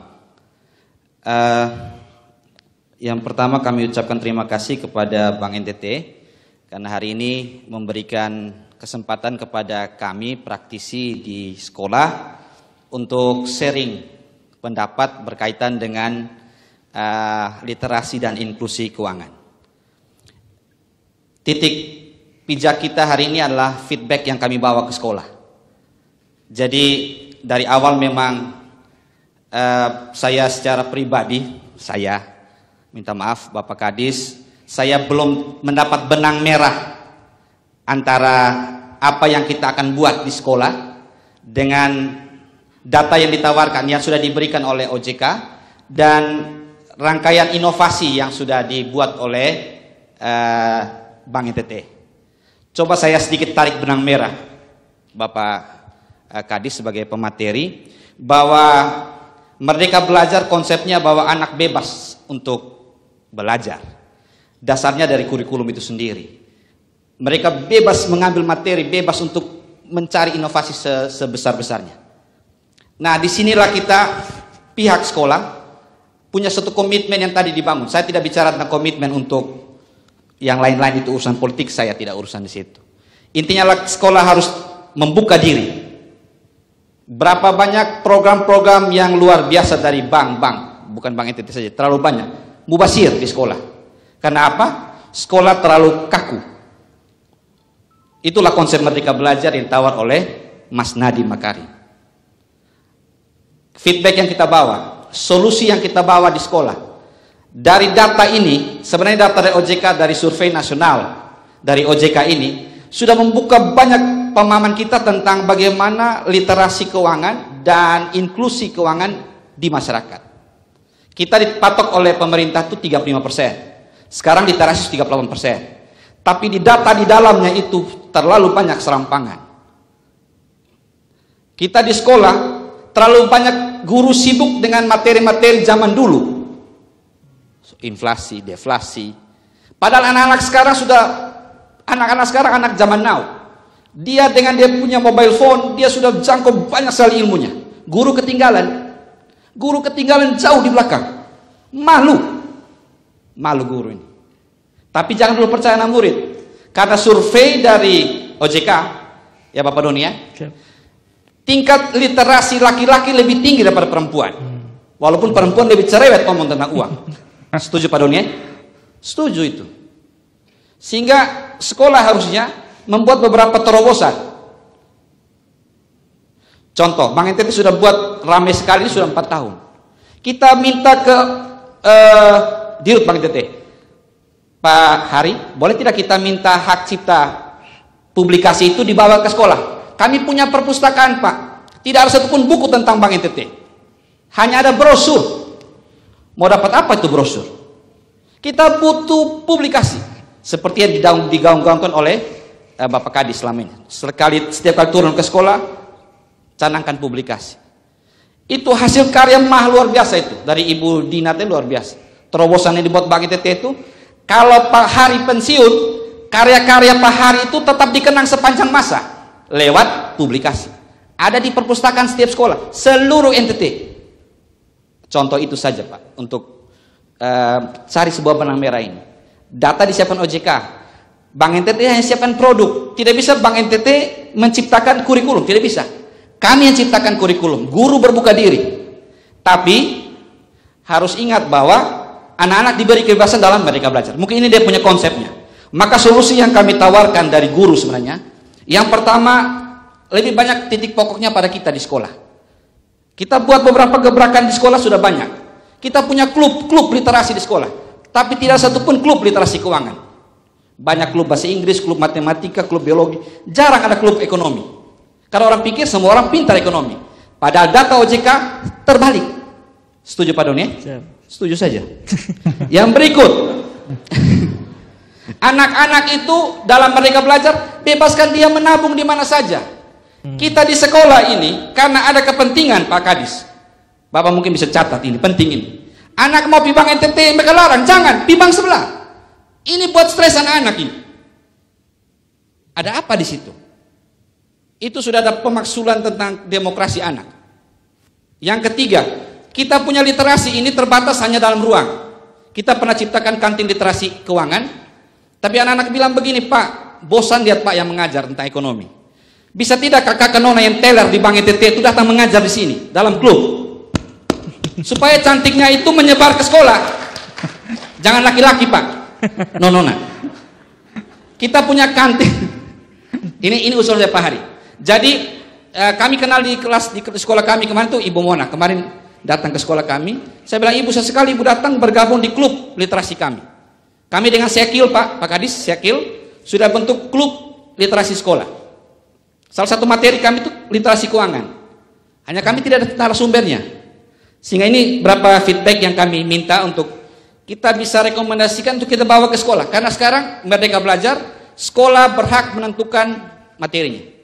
Anak jangan terlalu susah belajar, anak juga jangan terlalu gampang memilih materi. Kasih dia materi ini, pas. Itu saja barangkali. Terima kasih.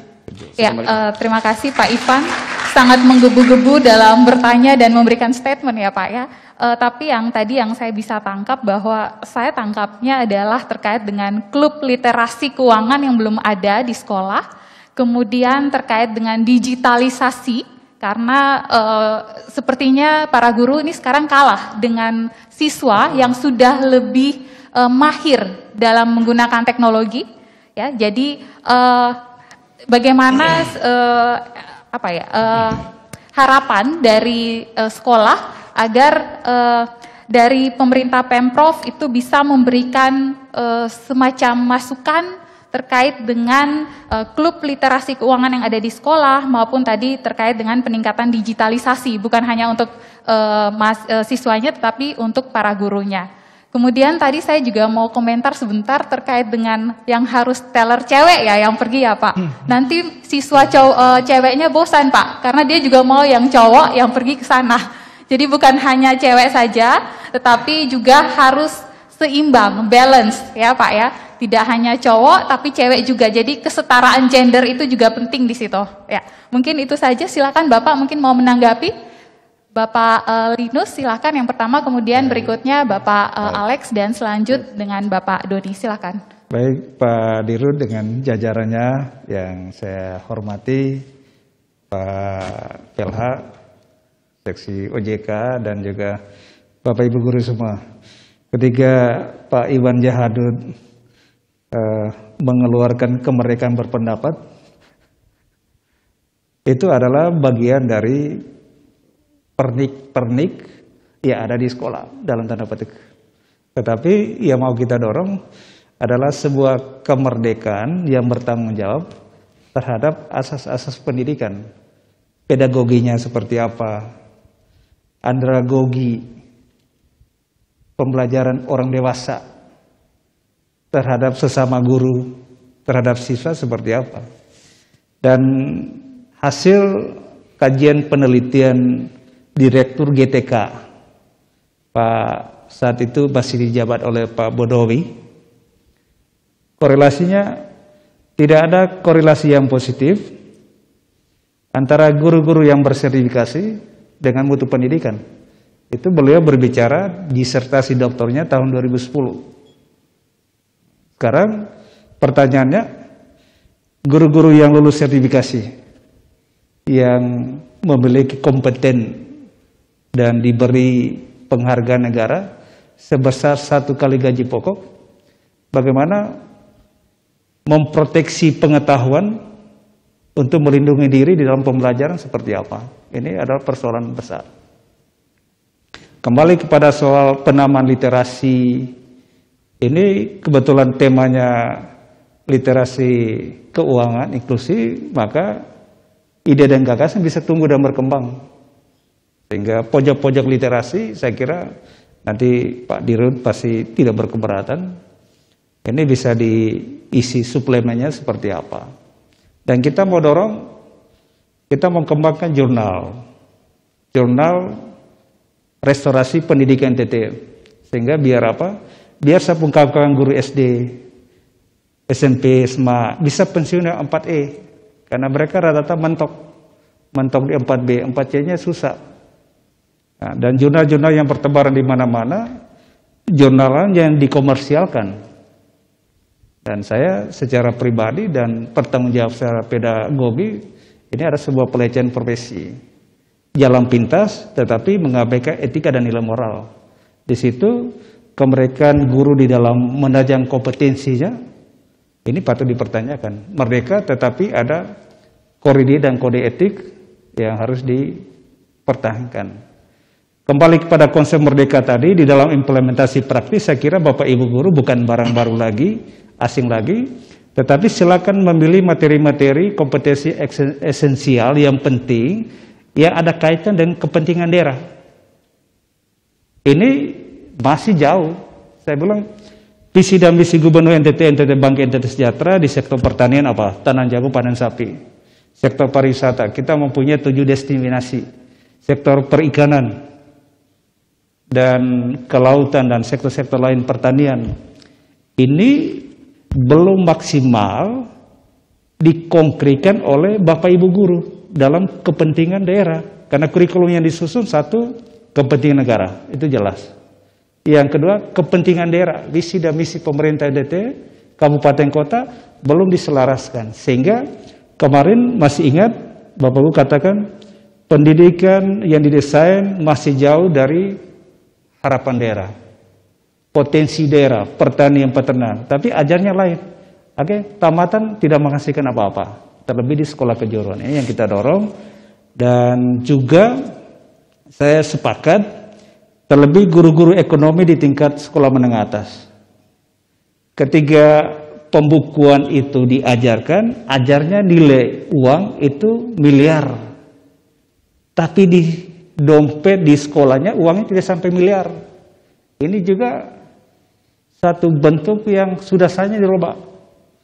Sementara media-media yang mengekspos keuangan neraca keuangan daerah yang ada di koran Pos Kupang maupun neraca keuangan Bank NTT yang diekspos secara terbuka BI, ini juga tidak menjadikan sebuah media yang bagus. Di situ literasi keuangan siswa kita yang kritis, dia bisa ada korelasinya sehingga tidak masuk di Fakultas Ekonomi Bisnis. Ibu dosen presenter yang cantik yang muda ini tidak memulai dari nol lagi, tetapi bersifat dialogis yang kritis. Ini sekolah kita didorong secara terus-menerus ini. Bapak Dirut, memang ini persoalan bersama, maka kurikulum sampai dirubah dengan konsep Merdeka Belajar, itu mesti seperti ini.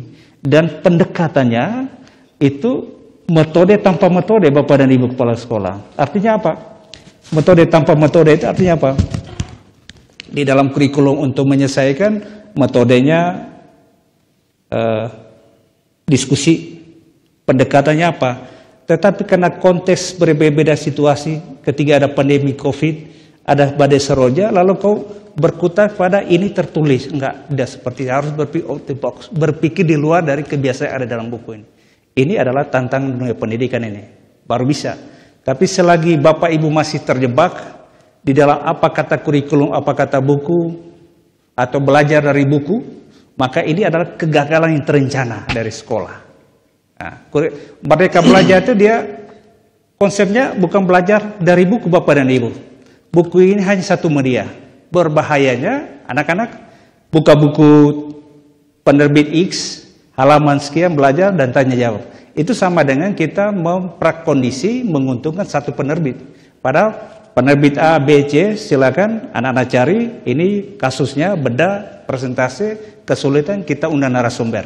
Bank NTT hadir menjelaskan neraca keuangan. OJK masuk ke dalam menerangkan ini. Ini yang harus didesain oleh kurikulum sekolah masing-masing.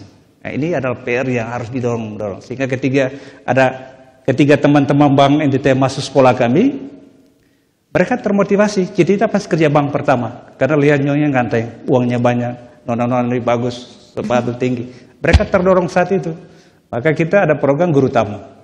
Guru tamu itu melibatkan berbagai unsur BUMN masuk, praktisi juga pensiun masuk untuk memberi sebuah pemahaman terhadap isu-isu pendidikan di dalam pembelajaran. Ini adalah persoalan pertama. Senang sekali Pak Ivan, situasi ini soal hak kemerdekaan.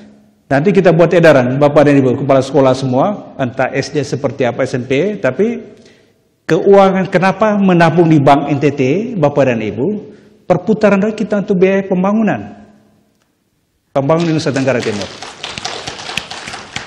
Ketika saya di Bajawa sebagai pejabat Bupati Ngada, memang jadi bupati kuasanya besar sekali. Marah-marah, ini kenapa belum. Saya panggil salah satu kepala dinas. Pindahkan rekening daerah ini di Bank X, pindahkan ke Bank NTT. Ada dua, besar sekali. Tetapi karena keburu, maka itu belum gagal. Mudah-mudahan bupati baru pindahkan semua supaya bisa membiayai, hasilnya bisa ada efek baliknya. Nah, ya ini kita edukasi. Dan mudah-mudahan Bank NTT Bajawa, kepala cabangnya bisa bernegosiasi dengan bupati. Kemarin terlalu cepat. Kalau tambah 6 bulan lagi pasti semua kita tarik semua. Sudah ada, saya panggil ini rekening kurangnya mana, satu persatu pindahkan. Saya panggil kepala dinas keburu pindah. Kalau tidak kita pindahkan uang semua ke Bank NTT. Ini adalah mimpi yang besar untuk kita membangun NTT Bank NTT Sejahtera, dimulai dari sektor pendidikan dan literasi keuangan. Hal praktis teknis itu kalian yang urus, tapi kami bicara ini soal kebijakan bersifat umum. Iya kan Ibu Kepala Sekolah? Setuju. Nah, terima kasih. Saya kembalikan untuk Pak Dirut dan Pak OJK untuk sisi-sisi lain yang berkaitan dengan inklusi keuangan dan implementasi. Silakan Bapak Dirut. Baik, terima kasih Pak Ikhwan. Ini pertanyaan yang sangat menarik dan ya memang persoalan kita adalah di konsistensi. Ini sama dengan joknya Pak almarhum Gus Dur berbicara tentang orang Amerika, Asia dan Eropa. Kalau orang Afrika itu banyak bicara, sedikit kerja. Kalau orang Amerika banyak bicara, banyak kerja. Orang Asia diwakili orang Jepang itu sedikit bicara, banyak kerja. Terus ada yang tanya nyelutup, bagaimana nih Indonesia? Kalau orang Indonesia itu susah. Bicara lain, pikir lain, bicara lain, kerjanya lain. Nah ini terkait dengan feedback, memang persoalan kita di situ. Konsistensi pada keberlanjutan dari setiap program, setiap acara adalah menjadi persoalan bersama. Oleh karena itu, seperti yang ditawarkan juga oleh Pak Ikhwan, kita semacam ada kerjasama. Dan memang sudah berjalan di seluruh kantor cabang, mungkin belum sampai saya ke tempatnya Pak Ikhwan. Nanti Pak Boy, teman-teman kita di semua kantor cabang itu kita wajibkan untuk melakukan kunjungan-kunjungan ke semua pihak, melakukan literasi dan edukasi tentang layanan jasa perbankan. Nah, mudah-mudahan nanti bisa sampai ke tempatnya Pak Ikhwan, dan seperti yang Ibu Moderator sampaikan, tidak saja diwakili oleh teman-teman perempuan, tapi ada tim, ada timnya, ada gabungan antara teman-teman dari marketing dan teman-teman dari IT. Nah, kita juga menawarkan, mungkin dapat kita lihat cuplikan aplikasi yang sudah kita sampaikan ke sekolah-sekolah terkait pengelolaan dana BOS, laporan-laporannya. Mungkin kita minta waktu video ini 2 menit mungkin. Coba teman-teman yang... Ya, silakan tim untuk memutarkan video aplikasi tagihan sekolah.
sekolah-sekolah dan semua Bapak Ibu guru yang ikut acara ini, baik di tempat ini maupun virtual. Melalui kesempatan ini, feedback yang kami tawarkan secara gratis bisa diperoleh oleh pihak sekolah untuk membantu pengelolaan tata kelola keuangan dan juga tata manajemen pendidikan. Tidak saja untuk aktivitas belajar mengajar, tetapi juga ada konektivitas antara orang tua, murid, dan pihak sekolah. Nah, kita juga di sistem ini, aplikasi ini disediakan field-field untuk sekolah mungkin ke depan harus mempunyai neraca sendiri. Aset-aset sekolah harus terdata, sehingga berkaitan dengan tata kelola yang nanti akan kita hadapi bersama-sama di era-era yang akan datang, baik oleh pihak pemerintah maupun pemeriksa ketika dilakukan audit-audit. Dengan aplikasi ini sudah memudahkan Bapak Ibu atau penyelenggara pendidikan di sekolah, yayasan maupun sekolah-sekolah negeri. Ini kita kasih secara gratis Pak Kadis. Nanti melalui Pak Kadis atau sekolah-sekolah langsung bisa kita berikan ini. Ini solusi yang sangat sehat karena di situasi pandemi COVID kita tidak lagi tergantung pada transaksi-transaksi yang tunai, di mana media-media pembayaran yang tunai juga menjadi media penyebaran COVID.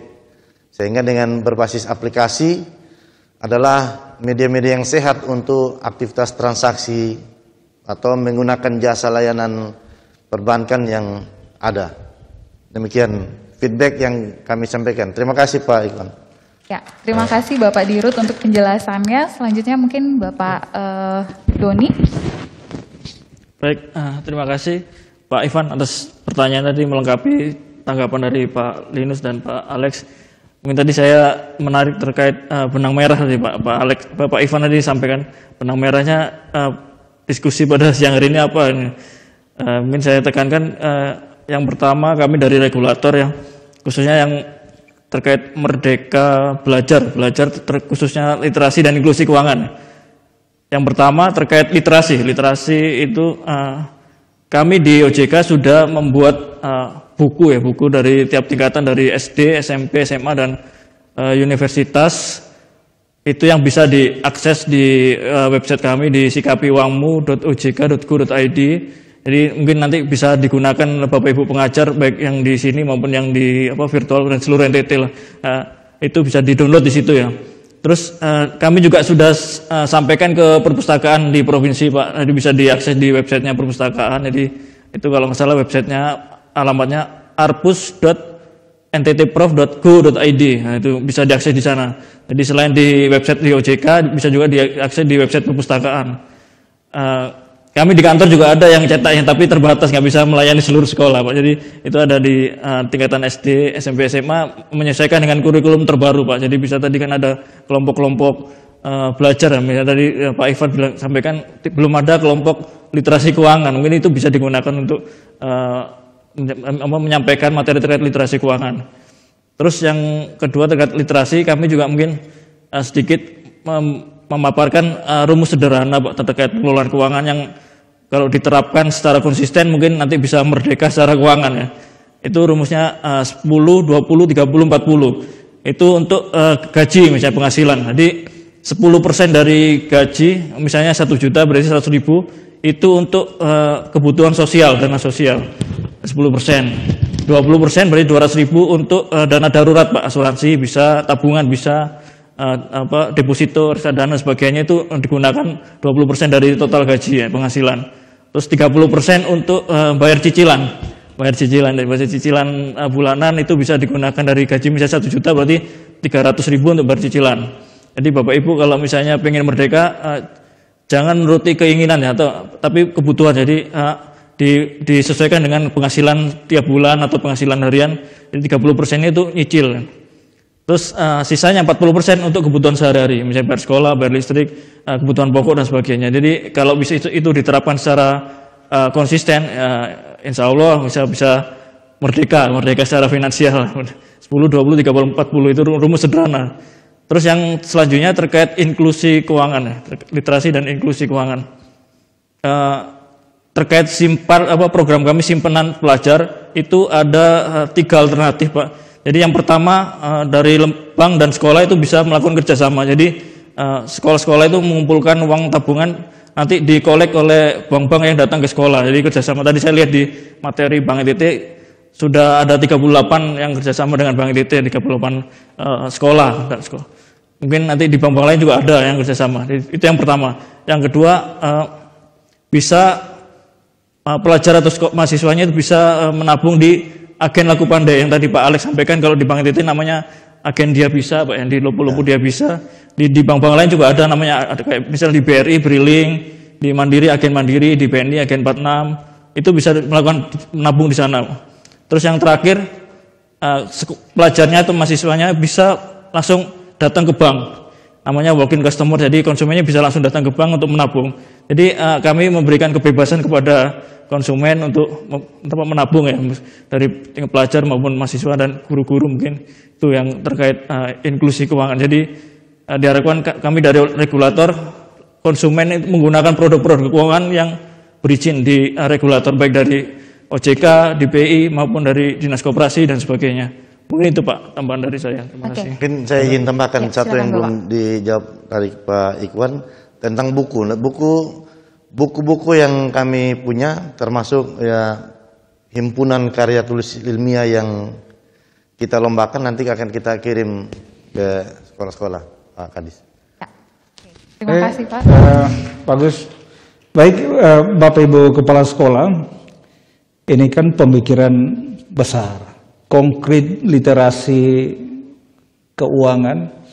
Kita ASN yayasan tidak luput dari pinjam-meminjam, ajukan kredit di bank. Lalu kita ada daftar rincian gaji. Model begitu dibawa dalam pembelajaran melibatkan siswa mencermati penghasilan kita sekian, peminjaman duit, penggunanya seperti apa, diajak seperti ini. Itu yang ringan-ringan.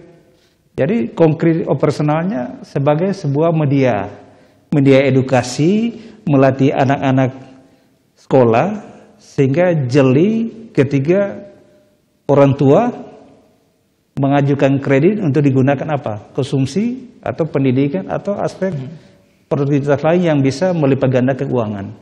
Ini yang harus didorong di dalam interaksi KBM. Jadi bukan hafal apa itu uang, jenis-jenis uang, tetapi tindak lanjut konkret untuk membentuk karakter yang bagus, jauh dari harapan. Jadi mandatorisnya ada di Bapak Ibu Kepala Sekolah, guru-guru yang sangat mengerti substansi kurikulumnya, sehingga dia tidak bias. Ini beberapa catatan tambahan dan senang sekali karya-karya yang dilombakan yang melibatkan juri Gargonan Basu, Pak Stanley Boimau, tim juri, dan juga dari Pos Kupang, itu mereka memiliki rekam jejak yang sangat luar biasa dan bisa dilemparkan kepada sekolah-sekolah sehingga mereka bisa membaca hal-hal itu menjadi pengembangan media pembelajaran. Kita sepakat. Lalu benang merah yang mau kita konkretkan begini. Untuk sekolah, Bapak Diru dan teman-teman semua, saya baca ini hanya 7 sekolah yang kerjasama dengan Bank NTT. Sementara sekolah kami 903. Perputaran duit yang kami himpun, yang rekapan neraca masuk itu begitu banyak.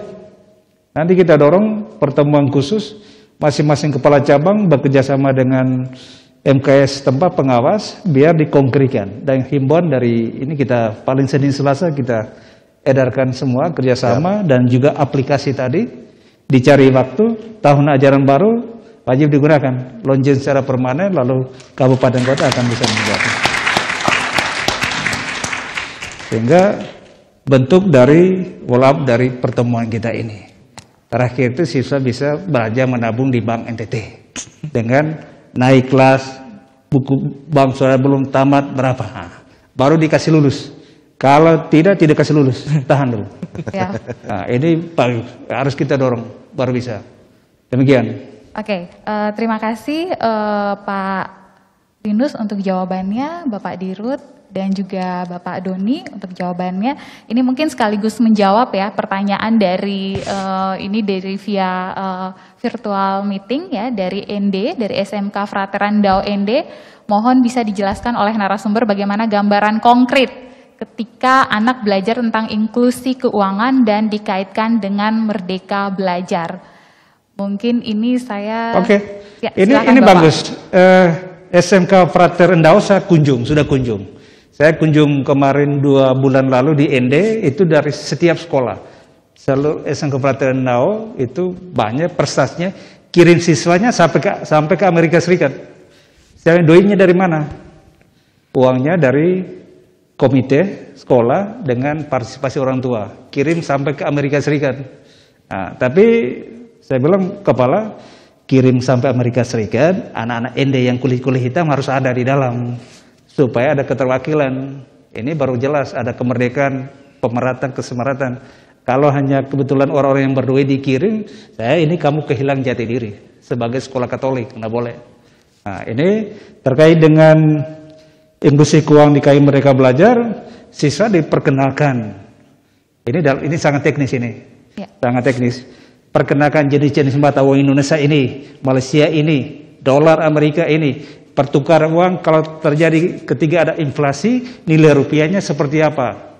Maka ketika orang tuamu jadi pengusaha, uang rupiah harus diapakan? Supaya stabil, kestabilan mata uang dan juga tidak kehilangan momentum. Ini juga harus diperkenalkan. Sehingga ada pilihan-pilihan. Di situ kemerdekaan belajar untuk membandingkan mata uang 1 ABC dengan pertukaran per hari, kemudian dia deposit 6 bulan kemudian 1 tahun kemudian seperti apa? Dia deposit dalam rupiah seperti apa? Dolar seperti apa? Lalu dia merencanakan pembangunan yang investasi seperti apa? Ini yang harus diperkenalkan di kelas-kelas tinggi, terlebih di tingkat sekolah menengah atas SMK, karena pikiran sudah jauh. Di situ menumbuhkan jiwa kewirausahaan. Wirausaha pemula, dia sudah mulai tumbuh. Jadi semangat untuk jadi ASN tidak ada lagi. Tapi wirausaha untuk menghasilkan pegangan uang ada. Ini adalah hal yang sangat bagus dari SMA Frater Ndau. Salah satu sekolah yang sangat bermutu di NTT, dan mereka bahasa Inggrisnya luar biasa. Setiap hari pakai bahasa Inggris. Tapi bahasa Indahnya tidak terlalu banyak dikuasai. Ini juga orang Indonesia. Saya sudah kunjung sekolah. Bagus sekolahnya, seperti seminari, bagus. Suasananya kita masuk itu seperti tidak ada orang. Padahal siswa penuh di ruangan. Seperti sunyi, tidak ada orang. Ada siswa, ternyata siswanya ada di dalam lagi belajar, baca di ruang perpustakaan, berdebat, diskusi, pidato, menyanyi, semua lengkap dengan ruangannya masing-masing. Ini adalah mimpi besar NTT Bangki, NTT Sejahtera dengan restorasi tadi itu. Jadi Bapak dan Ibu jangan pernah alergi dengan kata restorasi. Pilihan politik boleh berbeda, tapi restorasi saya di NSPK akan menggelorakan secara terus-menerus menata kembali ini. Biarlah tetap menjadi sebuah daya ungkit untuk pendidikan di NTT. Demikian. Ya. Mungkin saya tambahkan dikit. Silakan, Bapak. Ya, terkait inklusi keuangan, saya terinspirasi dari banyak anak-anak di Kota Kupang, mungkin juga di daerah-daerah yang masih sekolah. Dia mengisi waktu-waktu setelah belajar dengan kegiatan-kegiatan yang sangat produktif. Misalnya apa? Melakukan ya pembelian online dan menjadi ya mulai belajar untuk berdagang. Nah, inklusi keuangan yang kita mau sampaikan di sini adalah bagaimana menjaga transaksi yang dia lakukan. Orang tua harus ikut berperan, guru juga, sehingga dari aktivitas yang dia lakukan itu dikontrol rekeningnya. Misalnya karena anak masih kecil, masih belum cakap secara hukum, transaksi keuangan itu sebaiknya menggunakan rekening orang tua. Sehingga ketika barang-barang yang dijual beli itu media untuk menampung keuangannya, kontrol orang tua sangat dibutuhkan. Nah, ini langkah-langkah nyata yang sedang terjadi dan mungkin akan makin luas di Nusa Tenggara Timur atau di daerah mana saja, bahwa dengan situasi yang berbasis digital dan terbatas karena COVID, itu anak-anak yang di bangku SD, SMP, SMA, sudah banyak yang aktif mulai melihat peluang-peluang di media-media belanja secara online dan memanfaatkannya untuk menjual dan mengambil keuntungan. Ini sangat luar biasa dan ini ada di NTT, di Kota Kupang, bahkan di daerah-daerah di Nusa Tenggara Timur. Itulah terima kasih Frater, terima kasih Pak Guru dari SMP Ndao untuk inklusi keuangan yang bisa dipraktekkan secara langsung oleh kita semua. Ya, terima kasih Bapak Alex untuk jawabannya. Terima kasih juga Bapak Linus dan juga Bapak Doni yang telah memberikan kita pemahaman hari ini terkait dengan inklusi keuangan, hubungannya dengan merdeka belajar. Mungkin closing statement dari saya hanya satu kalimat, yaitu perlu sinergisitas dan kerjasama serta komitmen dari ketiga lembaga ini, dari Dinas Pendidikan, dari Otoritas Jasa Keuangan, dan dari Perbankan yang saat ini diwakili oleh Bank NTT. Kita berikan tepuk tangan yang meriah untuk ketiga narasumber kita yang hari ini telah hadir. Terima kasih telah hadir dalam acara talk show ini. Mohon maaf apabila ada salah-salah kata. Selamat sore, sampai jumpa. Assalamualaikum warahmatullahi wabarakatuh. Salam sehat. Terima kasih untuk Dina juga. Terima kasih. Saya kembalikan ke MC. Sekali lagi kita berikan tepuk tangan buat ketiga narasumber dan moderator siang. Aplaus yang meriah untuk testimoni tadi dari Kak Dina Noah dan juga pembicara kita yang luar biasa hari ini, Bapak Linus Lucy, Bapak Doni Prasetyo, dan Bapak Hari Riwu Kaho. Serta untuk moderator kita, Ibu Feby Anggi.